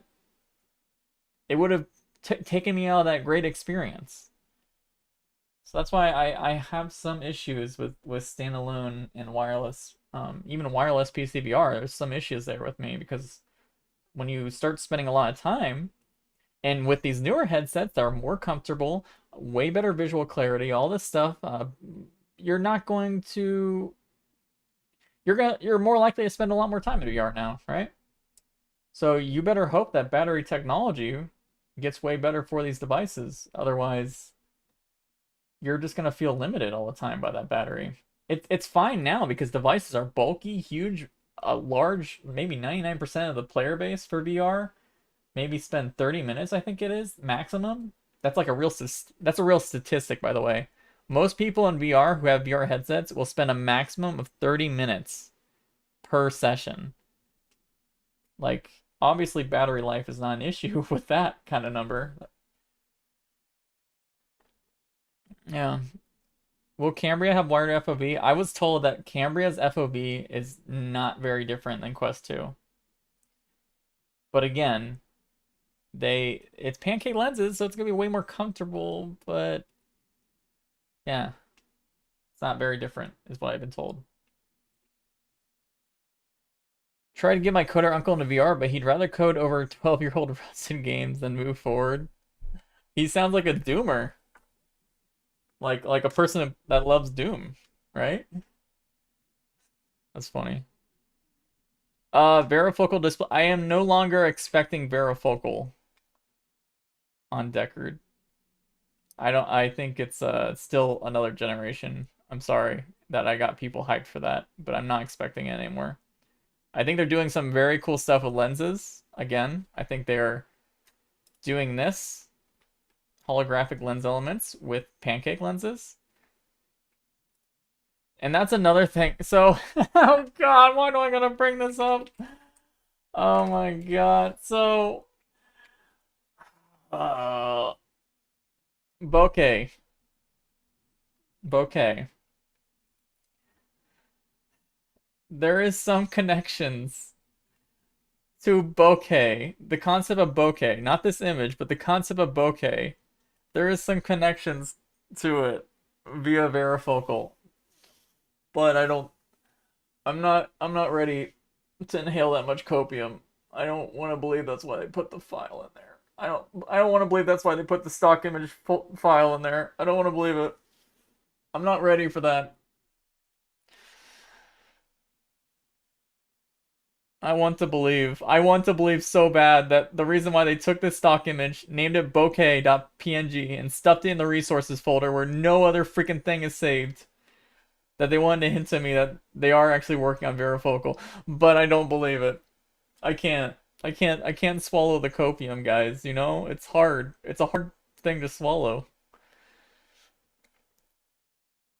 What would be the trade-off between microdisplays and eye tracking? The later requiring some distance? Not really. Not at all. So the eye tracking, and this is for every single headset, by the way. Even Valve's probably. Eye tracking is built. Oh, nice! It's still on. Oh, you didn't know this about Vive headsets, maybe? But there's a button on the link box that if you don't turn it off, it'll stay on, no matter if you have Steam VR running or not. But I'm glad it's on because you can see. So you see these purple dots? That is the IR. That's infrared. This is how everything works. They beam IR into your eyeballs. Yeah, they beam IR into your eyeballs, and then there's also cameras that are tracking where that ring of IRs are in your eyes. So that's how they track your eyes. So they just build that part around the lenses, and it doesn't actually matter too much. I'm trying to get my focus right. Hold up. Doesn't really matter too much, like how far close. Like it obviously can't be too close, but like everyone builds around the lenses, is all I'm saying. So that they can calibrate it to ensure that things are working right for that. I'm trying to get this autofocus turned off because it's driving me nuts. Okay. Yeah. So that's how eye tracking works. Same with mouth tracking. Mouth tracking is the same thing. They just beam it into your. They use IR cameras and IR to sense where your mouth is, where all the things are on your face, and then they track it.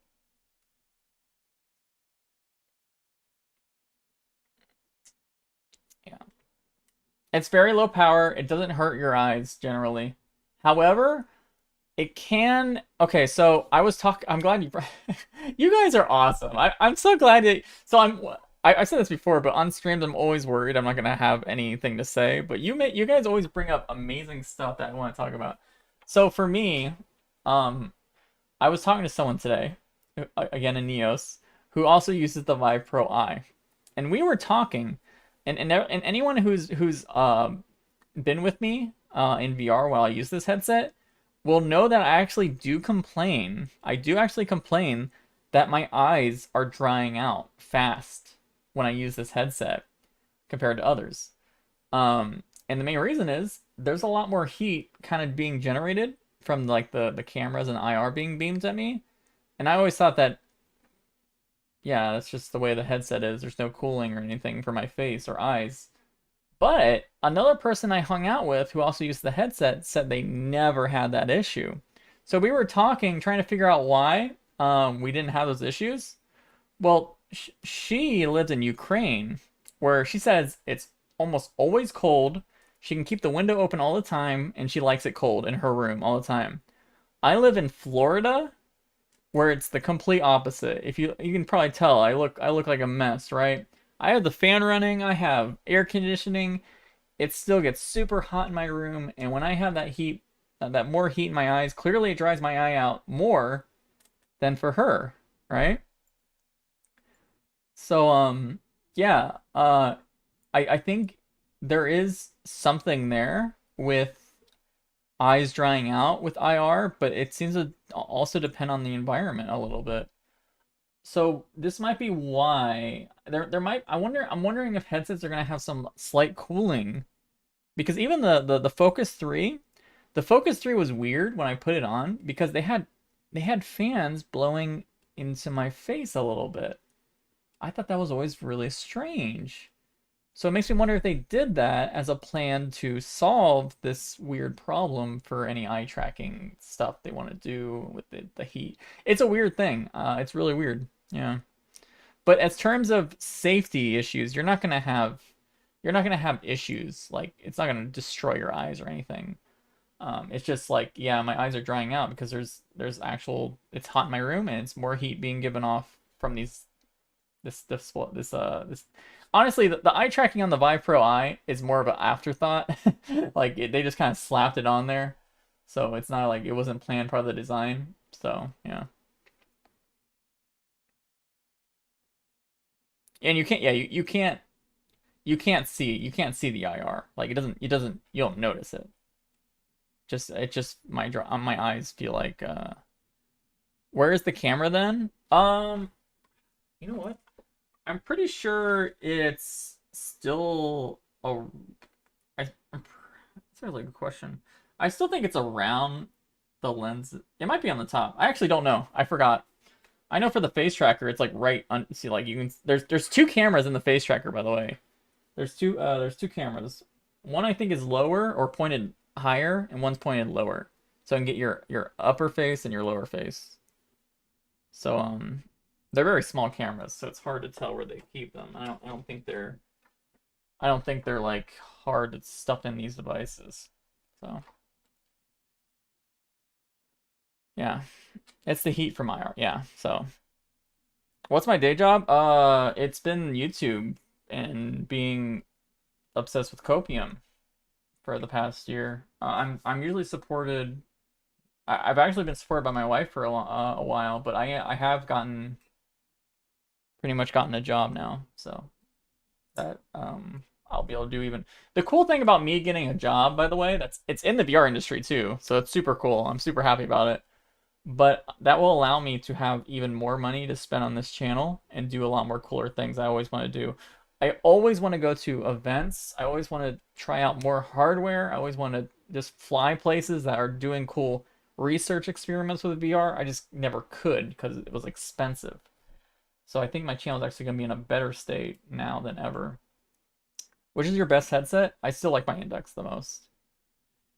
I like my Index. However, I've been using my Vive Pro Eye more because VR Chat has OSC support, so I can do eye tracking and face tracking and VR Chat without getting banned.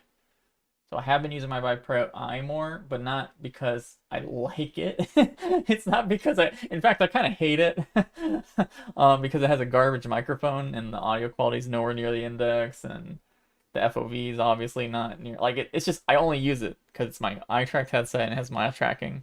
Like it's yeah.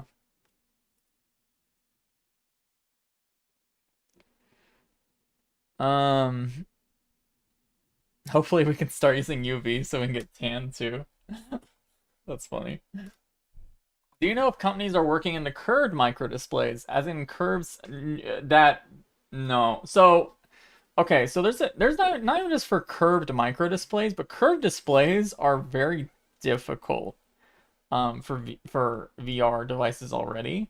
The Pico Neo 3 has a curved display already, by the way. I don't know if you knew this. It has a curved display, and the optics for it clearly don't work too. They do a lot of work to try to improve um, the curved display and like making no artifacts come in. But the Pico Neo 3 has a lot of issues with, especially. Oh my God. I forgot the word.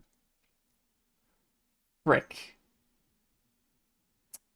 Okay, so I forgot the word, but a lot of the edges and things look very colorful, like way too colorful. Like it starts with, I swear I think it starts with an A. How did I forget? This is what happens when I spend a lot of time in VR, like for a day. My brain just gets fried with my eyeballs. Anyway, curved displays, chromatic aberration. Thank you, chromatic aberration. The Neo 3 has a ton of chromatic aberration. And it's my opinion, it's because they're using curved displays. Curved micro displays, that's even way more difficult because you know, silicon wafer. So micro displays are built on wafers, right? Which wafers are very flat, and there's like probably not going to be a change to that anytime soon.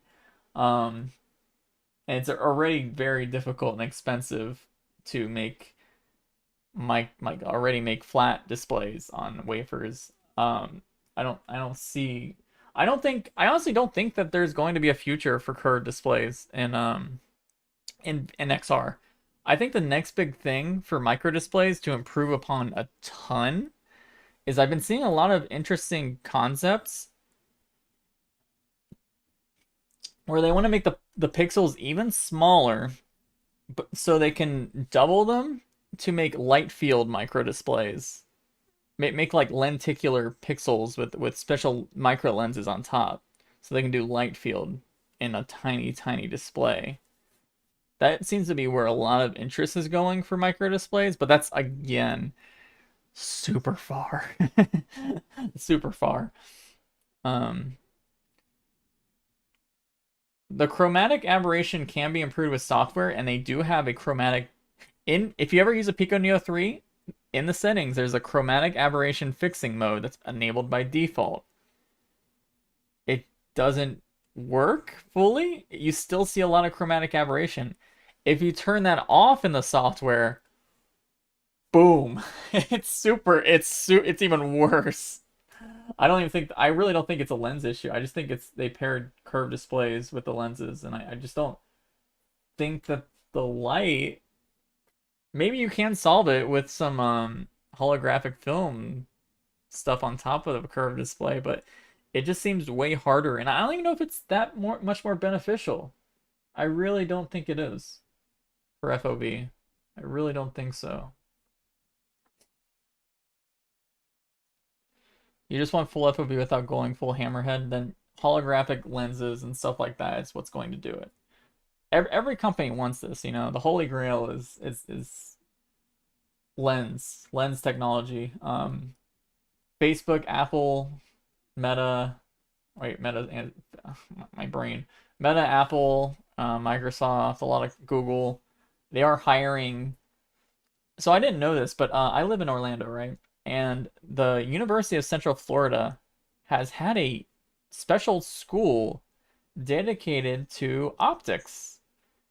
And I didn't know this, but some of the people in the optics has been building some liquid crystal, some active liquid crystal polarization optics, which is the kind of stuff they use for solid state varifocal. They've had a whole team of people doing that for years. And guess what? All those graduates doing that at the school here, they've been hired mostly by two companies, Meta, Apple. So those companies are doing insane research with optics. Meta bought Imagine Optics. It's an optics issue is what I'm trying to say. A lot of stuff with FOV.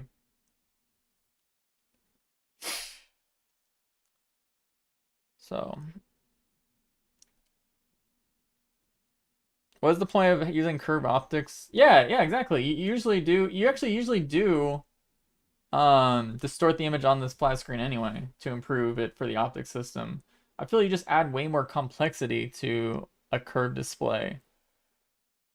I would really love to talk to someone at Pico and to get them to explain why they chose the curved display and like if they regret it more than anything. But yeah, it's still a great device. I shouldn't say the Neo 3 is terrible. I'm just saying for the chromatic aberration, that's pretty garbage. Pretty bad. Not garbage, just bad. Noticeable. Doom, thank you for €2. Snipesly Wix, thank you for the $5 and that dancing lemon emoji. I didn't even know you could do that on super chats. Yeah. It probably is the idea of more FOV, but I honestly haven't done too much research on the curved display stuff. I just don't see anyone interested in it. When I look into all the stuff companies are working on, I don't see anything about curved displays, like at all. Like nothing. Literally nothing. Why doesn't Cambria have a higher FOV? So I should say that so Pancake lenses, it's actually harder generally to get a higher FOV with those lenses than Fresnel lenses. So why don't they have a bigger FOV? Probably because they're using Pancake lenses, which again I still think is worth it for them. But they're not using they're probably not using people are going to keep using people are going to keep using Pancake design lenses for the next like probably 5 years, right? And they're going to keep iterating on those lenses with special changes. Apple's going to use Fresnel lenses. The interesting thing about Apple, so Ming-Chi Kuo, who is he's famous for being an amazing supply chain analyst. He's like 80% correct predictions for what Apple does. He reported that Apple and Meta are using some of the same lens manufacturers. And he reported that Apple is using what's called a 3P lens, Pancake lens, for their headset. Meta for Cambria is using a 2P. That 3P is 3-piece, 2P is 2-piece. So Meta for Cambria is using a 2-piece, which is like layers in the actual lens stack, and Apple's using a 3-piece. I'm very curious what that extra piece that Apple is using in their headset compared to Meta. Because that might be one of those things that's going to improve FOV for them or some other really interesting aspect. It's adding $10. That extra layer, by the way, is adding $10 per manufactured cost for Apple per lens. So it was worth it for them to add that layer. So we can only speculate what that extra layer is doing. But yeah, Meta's still trying. I still believe Meta is trying to undercut their competition, which I believe their competition is Apple first and foremost. Like I think Cambria is their answer to what Apple's planning to release, and then See Bright, Cambria 2 probably is going to become like even more of an answer to Apple because I have a feeling when Apple releases, people are gonna be like, "Where's my micro displays? This is OLED. This looks amazing." But I think Facebook wants to undercut the competition cost wise first off. Maybe I'm wrong, but yeah, I don't know.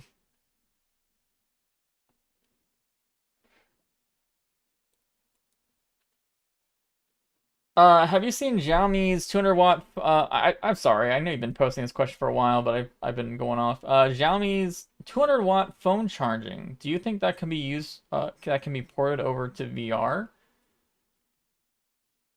Probably, but I'm always worried about these. Okay, so this is even true for now. A lot of these super fast, super fast chargers generally degrade the battery faster than using some of the slower charging systems. So at that point, you have to wonder if it's even worth it.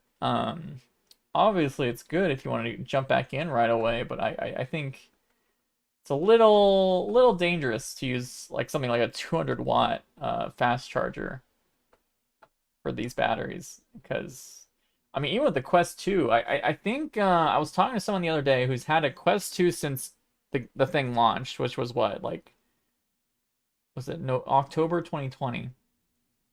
And they're saying that even now, they're only getting like 1 hour battery life because of the battery just degrading over time, which that's pretty bad.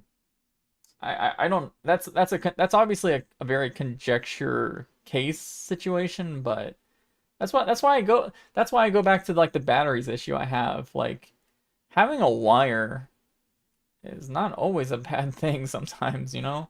Like, yeah, everyone wants to be wireless, but battery technology, man, is still such a problem for every device.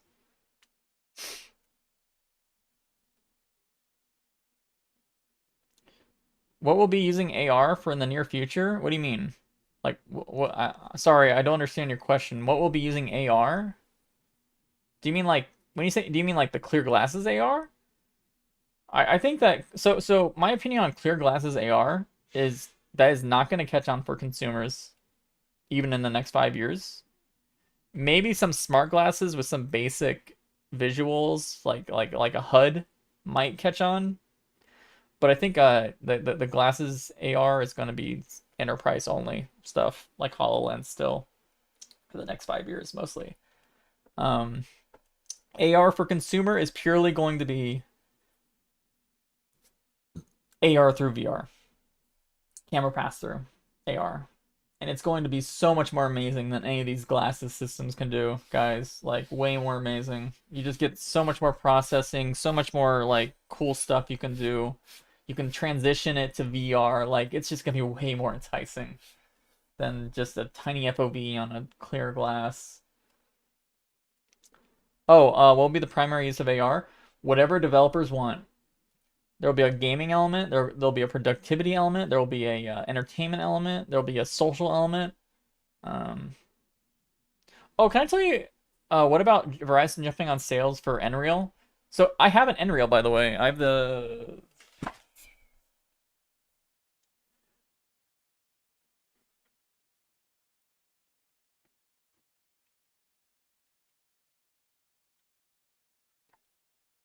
So here's a... I don't think, by the way, I don't think Cambria is aimed for businesses. I really don't think that. I think it's still consumer. Anyway, and when you look at Cambria, when you see whenever they show off the pictures of it, you'll be like, that does not look like an enterprise device because it looks sleek. It looks super consumer. All right. So this is Nreal. Was it Nreal Light or is it Air? I forgot the name. Anyway, this is the one that has.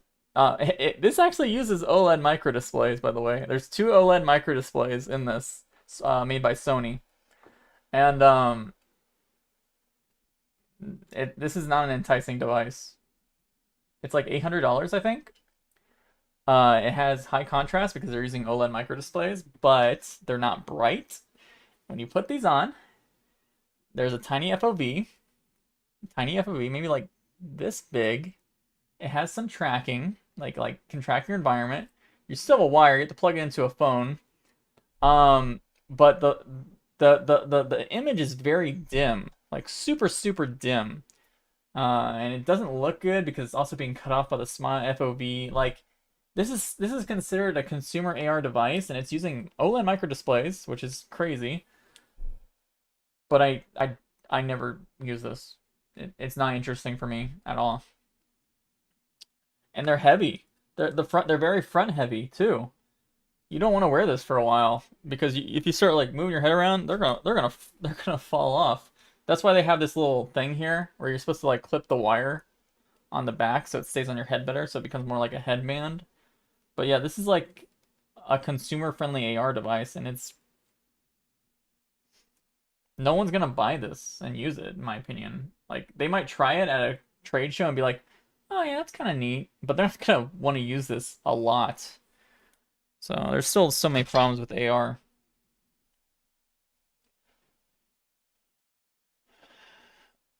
What do you think the idea of Apple subsidizing a price of an enthusiast grade headset? Yeah. So okay, so that's a good question by Banaha. Sorry. I don't know. But anyway, but real quick, this is also something they comes with the Unreal because they know that the image is so dim. They're like, well, you can turn it to an AR device by slapping on this dark piece of plastic on top of the Unreal glasses. So that's funny. But anyway, yeah, so Apple has been rumored that they're going to be launching a hardware subscription service, which is very interesting. I really do believe the main reason they're wanting to launch a hardware subscription service is so they can get people into their headset better, because the headset's supposed to be very expensive. It's all using super brand new tech, like state of art technology, insane processing, insane displays, and everything, and that is going to reflect in the price. So I do think that Apple is going to want to push this hardware subscription to get people to adopt it easier. I personally am not a fan of the idea of or subscribing to hardware. I'm not a monthly payment person. I hate having monthly payments. So I don't like it, but maybe it will catch on for users. But I really do think they're doing it more for the VR headset than they were caring more about doing it for their phones. Because I think they're trying to figure out ways to make the headset cheaper, but also to increase adoption better. So yeah, it's basically like rent. I don't want to rent devices. That horrifies me. Something about that horrifies me. I've never liked that concept. And also, so right to repair.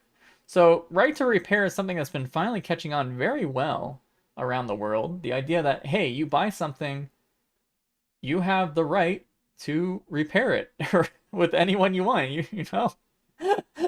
Wow, you actually own that device. You can repair it. It's yours. But I feel like that's also this subscription service by Apple is a way for them to say, well, no, this person does not own this device. They are renting it from us. Therefore, they are not allowed to repair it with their own ways and methods or other parties.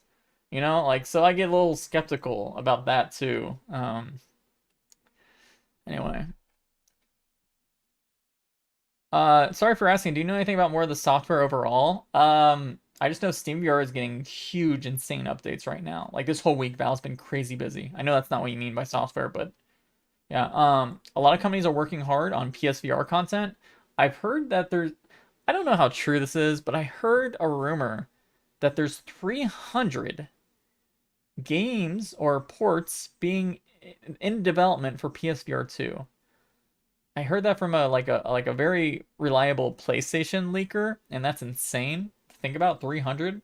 I mean, obviously Meta's working on content. We'll hear more about that in April 20th because they're having their Meta game showcase. I kind of want to stream that live, by the way.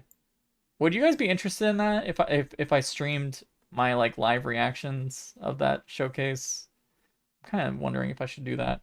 Last year's Meta Oculus game showcase was garbage. Like, it was actually laughably bad. I remember I co-hosted it with my friend Bull, and we were both like, "Wow, this is even bad for Quest hardware standards," you know? So,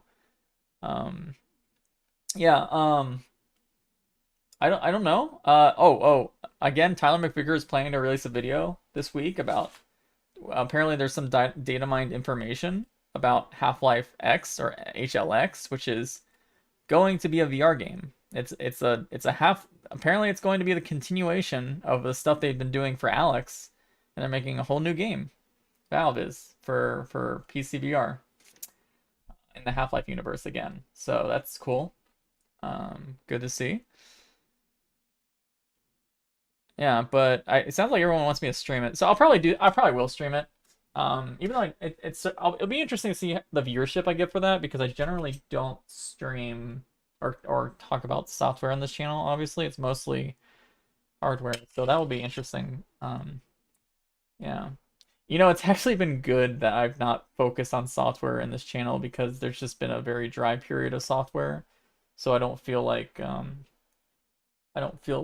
my channel's dying because there's just been nothing, you know. So. Yeah, anyway. Someone wanted me to talk about Pimax or ARPARA. Let's talk with ARPARA. I've never believed in that product, to be honest. I never endorsed it. I know it's surprising, right? Brad, you talk so much about OLED micro displays. Why aren't you excited for ARPARA? Well, ARPARA, it's just they're using a very cheap headset driver, like the actual motherboard in it. They're using displays that clearly do not work well for VR they're basically using tons of off-the-shelf parts and making a VR headset. And I don't think it's going to be a good quality experience generally. I genuinely don't think people are going to be too excited for it or like praise it too much. I think there's gonna be a lot of complaints. They're just taking stuff off the shelf. They're not improving on it, and they're releasing it. And even the displays they're using in the headset are not high quality OLED micro displays. They're gonna be, everyone's gonna hate how dark the headset feels. Even like you're gonna go out into a sunlit environment in VR, and it's gonna feel like it's nighttime still. Like that's how dark it's gonna feel, these displays. So and yeah, they don't even reach the high resolution and high refresh rate for the displays to begin with, because of the crappy motherboard driver thing they're using. So it's just not a good device. I've heard, I know of something in the works that is probably a better, like basically if you're interested in ARPARA, I told this people before, if you're interested in ARPARA, just wait, because there's probably gonna be something better for you down the line. Can't say much about it, but and even that, I'm not even sure. I'm a little worried about that device too. But anyway, yeah. Yeah. Let's talk about I don't want to. So Pimax, I'm gonna give you my opinions on Pimax. Very basic opinions of the 12K QLED. One, in my opinion, they are not going to make their release date that they have said. I really am really skeptical they're gonna make it by the end of the year.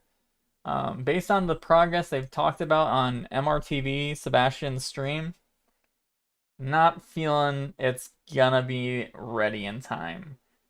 Two, I'm a little nervous by the fact that they're going to be. It seems like they're trying to. They're trying to be a little more like HTC in the fact that HTC is trying to get people away from some Steam VR a little bit, and have their own like very heavy runtimes. It seems like they were hinting at that too for their next Pimax headsets, which I personally, I know why they're doing it. They have more control. They don't have to worry about Valve. I get it, but man, they're still gonna use Steam VR, and whenever these runtimes happen, like I remember with the Vive Pro 2, I hated that extra runtime, and they and HTC had their own version of motion smoothing for the Vive Pro 2. That's the worst motion smoothing I've ever seen in my life, and you couldn't activate Steam VR's motion smoothing, and like maybe that's why I'm so worried about this trend I'm seeing of people expanding on their runtimes to control everything about the hardware, because HTC did it so badly. But Pimax, I'm not sure if it's going to be better. The headset itself,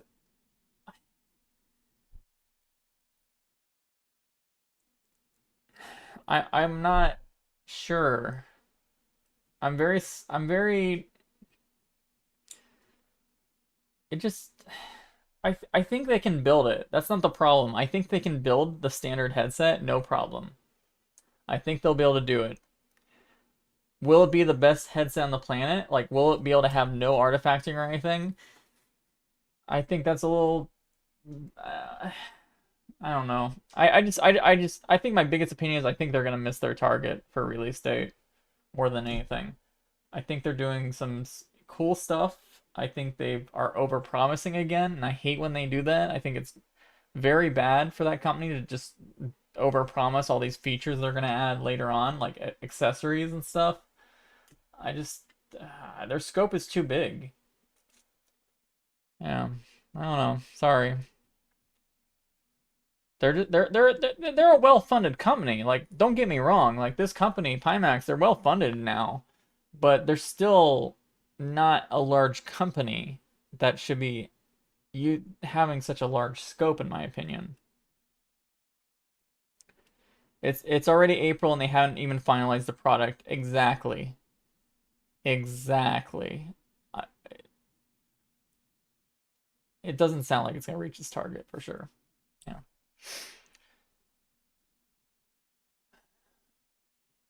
I think they'll make it before Q4 2023. Yeah. Like it just seems too much of a Hail Mary. Like, and that's why I don't like, so, you know, they're doing that service where if you have a Pimax, you'll be able to trade it in and get the full value you paid for it and apply that to the headset. I really don't like that. Um, like, I know Pimax people like it, and I think it's great for Pimax people who are already in the ecosystem. That's great for them. But the main reason I'm worried about it is when they first showed off that system, it seemed like they were just trying to get people to jump into a Pimax headset right now, like the Pimax headsets they have right now. And those headsets, in my opinion, I personally have a lot of problem with those headsets. It depends upon the person, but the current headsets they sell have a lot of visual artifacting that can make some people just, ugh, but other people are like, oh, this is fine, this is great, I got the high FOV. And when they announced a system like that so early, it just made me feel like they were kind of, I don't know, too nice, you know? Too nice. It's too nice. Too nice. I have nothing against Pimax, by the way. Other than the fact that, yeah, I don't know. I don't know. They make me feel very nervous more than any other company. They make me feel very nervous, you know? Yeah. Thoughts on if we'll hear anything from HP anytime soon? No idea. I honestly have no idea. I think HP is a company who mostly follows ODM designs, which I kind of talked about this in my Microsoft video. ODM is like original design manufacturer, where companies will make reference designs and then they'll like pick and choose stuff. That's why they use Valve, for example, for the Reverb G2. Like the G, honestly, I really think the G2 is only interesting to so many people because it's got Valve DNA in it, right? Like that's the main reason people like it. Like honestly, like yeah, it's got great screens, but if it didn't have the other stuff that Valve provided, I don't think people would have cared as much about it, you know? Yeah. I won't trust Pimax until it's in reviewers' hands, and that's how you should feel, 100%. And that's not even because I'm one of those people that could be a reviewer. I have high suspicions that I won't be sent a headset from Pimax. I have a feeling they're gonna invite a lot of people over to try the headset, and I am not going to be one of them. And that's okay. Um, that's fine. I know why. I'm very picky. I've made that clear through my hardware reviews. My HTC Vive Pro 2 review is a perfect example of why companies do not want to send me headsets. But just generally, don't buy a headset unless you get reviewers trying it out. And they've just tiptoed too much, right? Like they haven't showed anyone. They haven't shown, like they keep showing off these prototypes they won't turn on. They keep promising that they're gonna show it off at CES. That failed. They're like just a lot of weird stuff, you know? It makes people even more non-trusting of the company. You know? Why are Vive Trackers so expensive? Well, I know. Well, okay. Well, first of all, hardware companies do need to make a profit, but if we're talking about Vive Trackers specifically, these things are actually no different than, not much different than these, but they added a $30 price tag to the smaller ones. There's like almost no difference. They're expensive mostly because they're using. It's probably because the Lighthouse, honestly, is the most reason why they're expensive. They're using Lighthouse sensors, and that is not generally a super mass-produced thing. Yeah. but they're also taking a profit, a considerable profit. HTC is known to take some considerable margins on their hardware compared to a lot of other companies, for example. Yeah.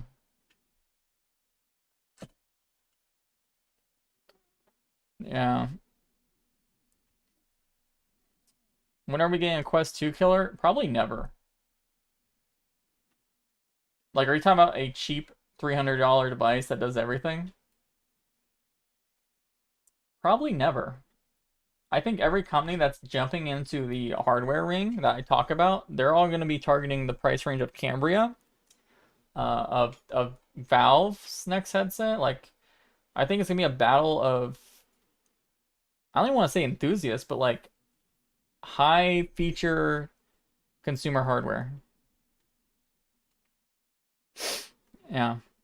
I don't think there's gonna be another. I really don't think there's gonna be, unless Meta does another one. I don't think there's gonna be an insane value like Quest 2 from another company. I'll be very shocked to see another company willing to do that. I think Meta did it mostly because they wanted to build their ecosystem before the giants hop in. And they did that. They got the developers on board, they got the consumers on board, and they can continually sell the Quest 2 for as long as they want.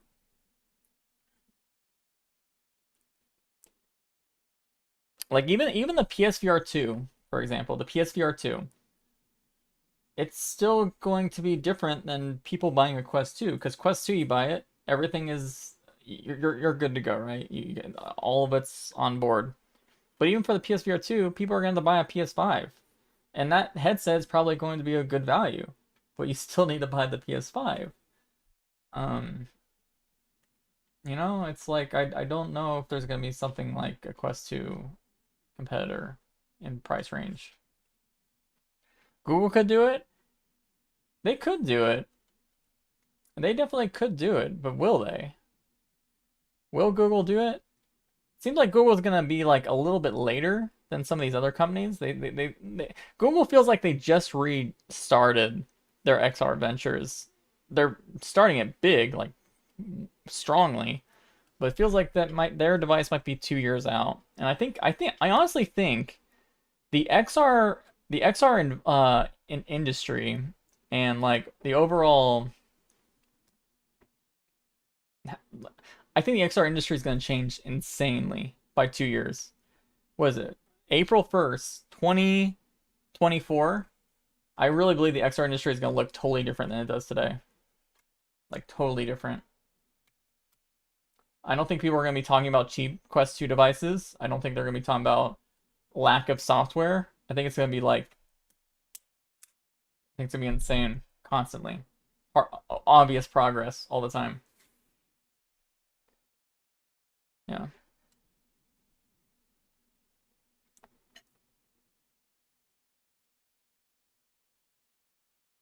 Yeah. I'm gonna take two more questions and then we'll end it. Let's take two more questions. Two good questions. Make them good, or I'm not. Yeah, let's make them good. I'm not gonna answer should I buy this or wait for this. I'm not gonna answer that because genuinely I don't know the exact release dates for things, because those are like price and release dates are the two hardest things to figure out for devices.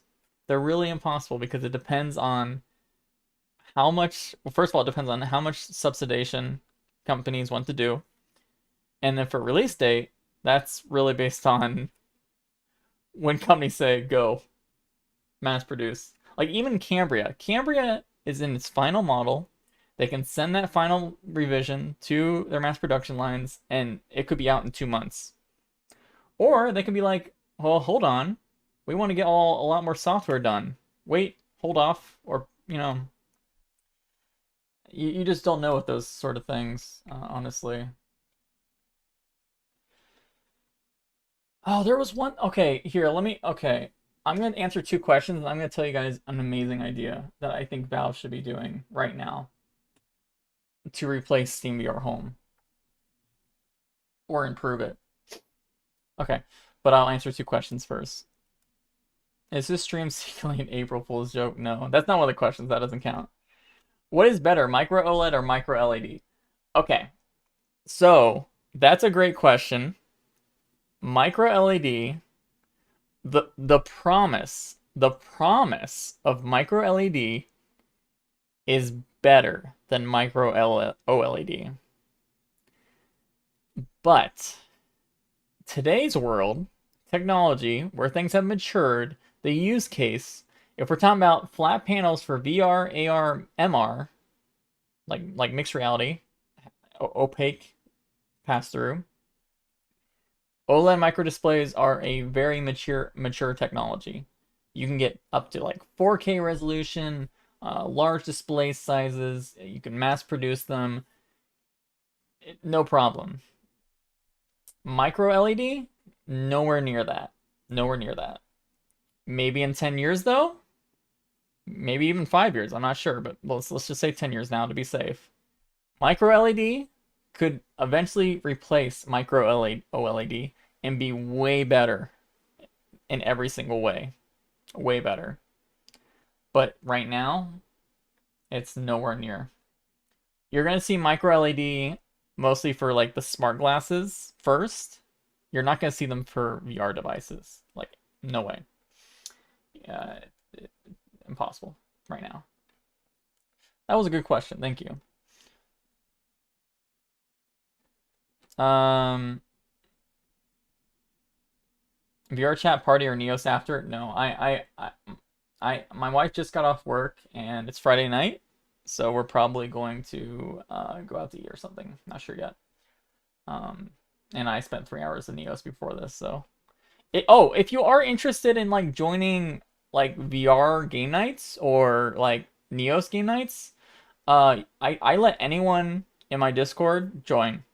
I don't put it behind a paywall or anything. It's just if you are around when I schedule a night, you can join. To find out more about that, go to bradsmells.com/discord. I really don't mind who joins. Like it's usually a good time. We usually just do world hopping for the most part. So yeah. But if you want to pay me, bradsmells.com/Patreon. Okay. What HMD are you most excited for?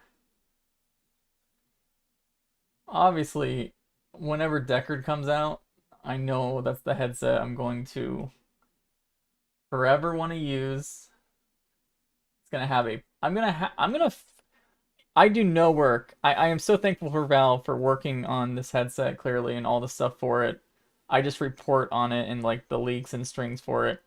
But despite that, I feel like there's a part of me that is with that headset, if that makes sense. Like it feels like that at this point of how much I've covered it and all this crap, I feel like it is spiritually attached to that head. Like I am spiritually attached to that headset. So whenever that thing does come out, even though I did just do a big leak for Meta like stuff, Cambria this week, and like even Microsoft, that's nothing compared to the connection I feel with Deckard. But who knows when that's gonna come out. Will the Cambria change the industry as much as the Quest has? I think yes, I actually do think that. Yes, I do. I actually do think Cambria is going to change the way people think about mixed reality or AR. I think it'll be a big change. I think all these headsets coming out are going to make people think differently about VR a little bit, just a little bit. But I think people are going to be like, "Wow, that makes a lot of sense. AR makes a lot of sense." I think it's gonna be a big change in people, even us consumers who are mostly gamers. Yeah. What is your opinion on Horatora X? That's the full body tracking. I like a lot of full body tracking that don't use Lighthouse, but for me, I already have Lighthouse set up in my room. And Lighthouse just genuinely have amazing tracking. That comes with the cost, right? Like, there's no drifting. It looks very natural, but it's expensive. I'm sure Harutor X is probably great, like Slime VR is, for example. Like those are all great systems, but I will always prefer the Lighthouse stuff because I just have it and it's just so high quality, like honestly. But yeah. Yes. Best VR game that isn't VR chat Neos. That's obviously Half-Life Alyx for me. But that's also because I also have that's kind of a connection with the game because I made maps for Half-Life Alyx, so it even means more to me.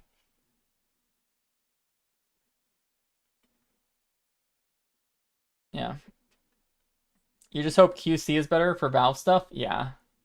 I will say, like, this thing is way better QC already. I can tell. There is one slight issue I worry about a little bit, and this might be even addressed in a software update, is I'm noticing a lot of people are reporting different levels of haptics power. Like for example, the haptics for the right side feel a lot stronger than the left side, but that does seem like something they could solve in a software update.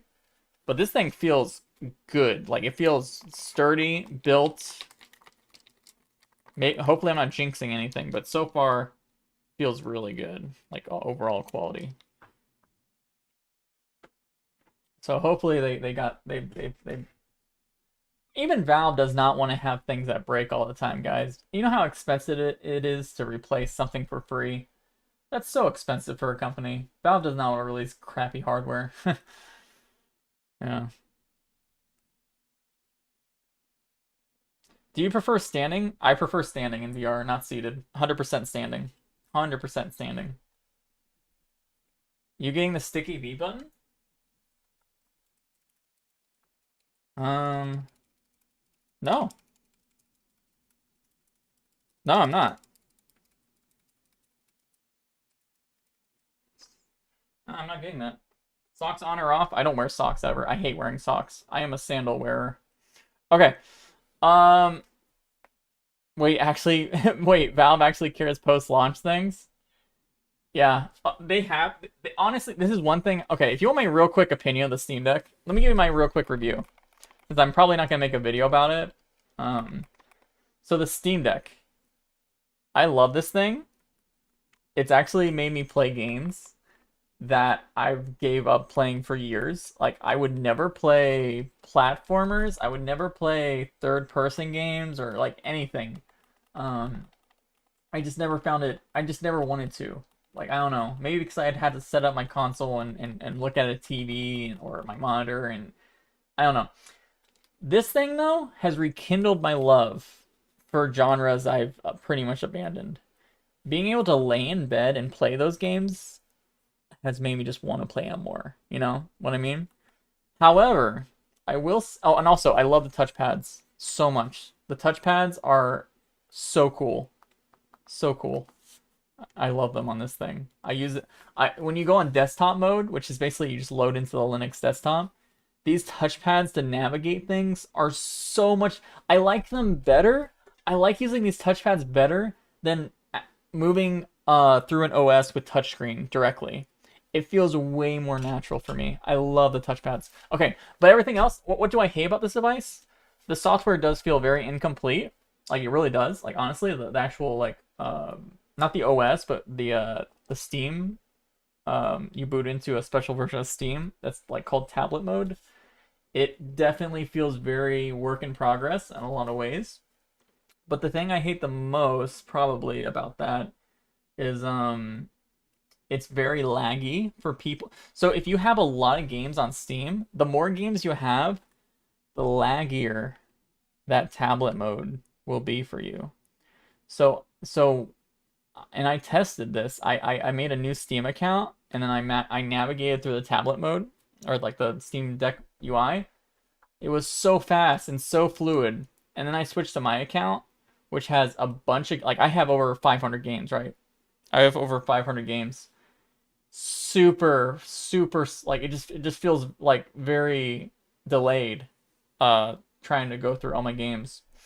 And stuff like that. Stuff like that, I feel really unfortunate. Playing games, though, playing games are great. No issues playing games. I've been playing Horizon Zero Dawn. Amazing frame rates. No issues. Like, super cool. I mean, it's awesome. It honestly, like playing games is awesome. But those UI stuff, I think, are the biggest issue.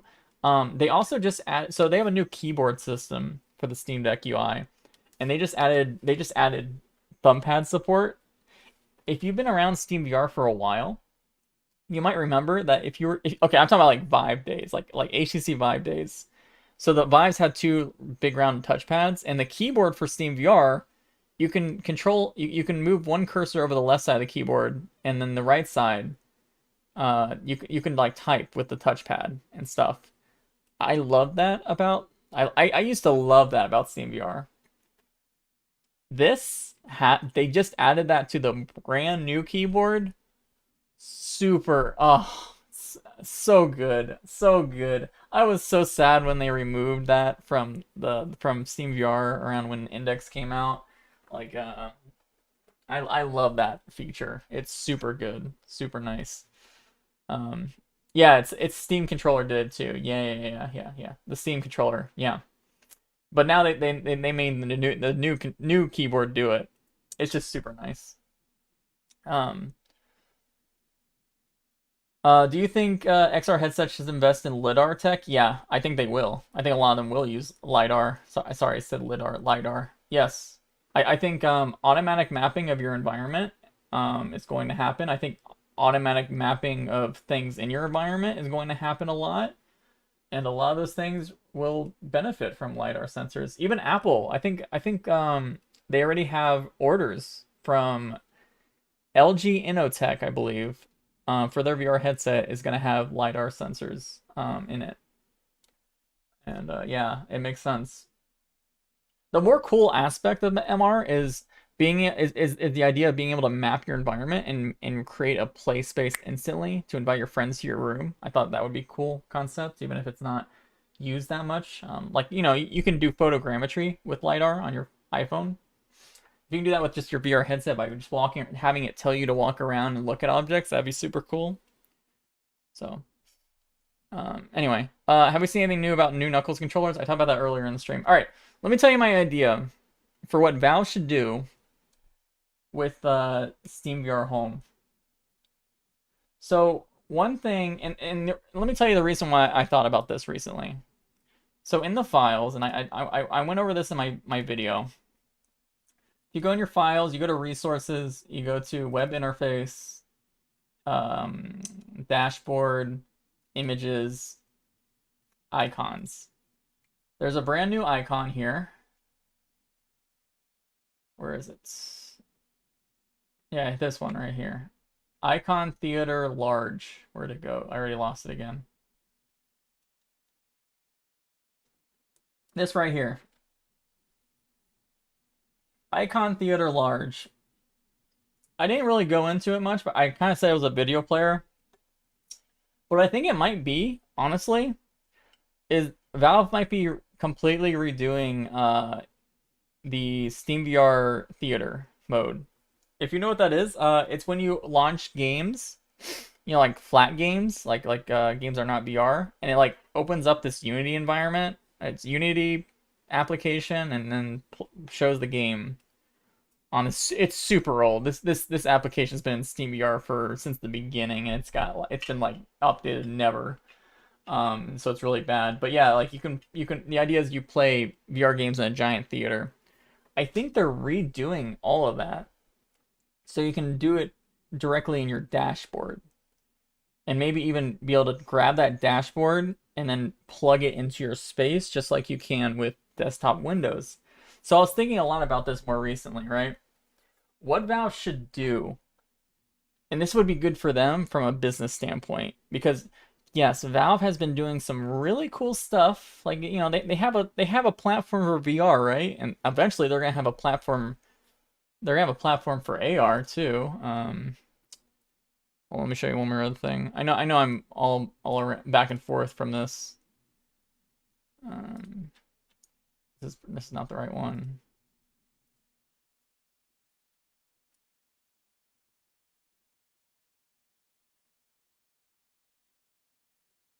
They're gonna have a platform for AR stuff too. Is this the one? This is not the one. Hold on, I'm sorry. This is really important. Just want to show this off. When you have too many patents open.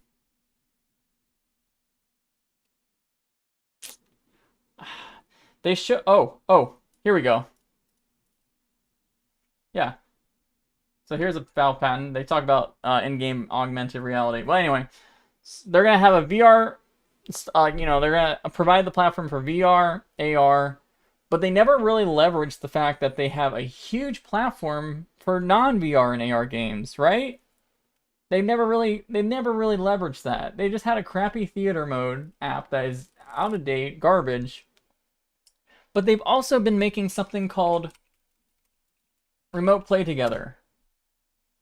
I don't know if you know about this feature in Steam. This is a feature they've had only like maybe 1 or 2 years now. The idea is that one person streams a game, and everyone can connect to you via Steam and play together as if it's split screen. You know, like split screen games that people used to do, like couch co-op stuff?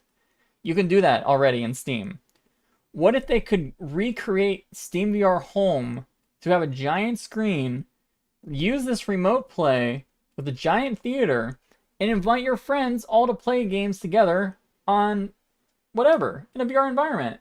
So now you get even more social interactions because you can look to your friends and, like, you know, wave to each other. Like, oh, you're screen cheating. You can punch them in VR and stuff. That would be so sick, and it would not surprise me at all if Valve would want to leverage that, because they've just not been leveraging the idea. Because people have been not wanting to play. Honestly, the main reason they haven't been leveraging it is because people have had no feelings to play flat games in VR because the headsets have been too heavy, too low resolution, all this crap. People don't want to spend a lot of time in it. Well, headsets are getting smaller, thinner, more comfortable, high resolution. Heck yeah, people are going to want to do things they normally wouldn't anymore. So this would be the perfect time with their new headset to launch something like that. And I hope we see that. I hope we see that. That would just be the coolest thing ever. Yeah. But I think it might happen. I think you know, again, when I see stuff like this, and this is another interesting thing about this, is this is just built into Steam VR. They're building a lot of things directly into Steam VR rather than Steam VR Home. So they're really retooling some interesting stuff for Steam VR. I really think it would be cool if they had the social component of remote play together and Steam VR. That would be sick. All right. Yeah. All right. Thanks everyone for being here.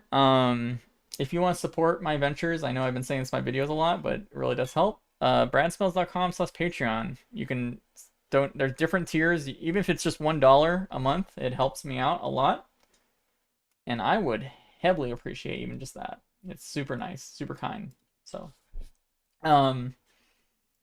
yeah. I don't know. My content schedule this week will probably not be as crazy as it was this week. This week was insane. And things are going to start calming down again on the channel. Unless some other ridiculous stuff happens and I can't help it. But yeah, yeah. Thanks everyone so much. Super fun time as always. Thank you, Jonathan, for the $10. Thank you. Super nice. Super nice. I love all of you. It's always so fun to do these. You're all such a bunch of nerds. Oh god. Okay. Yep. Bye.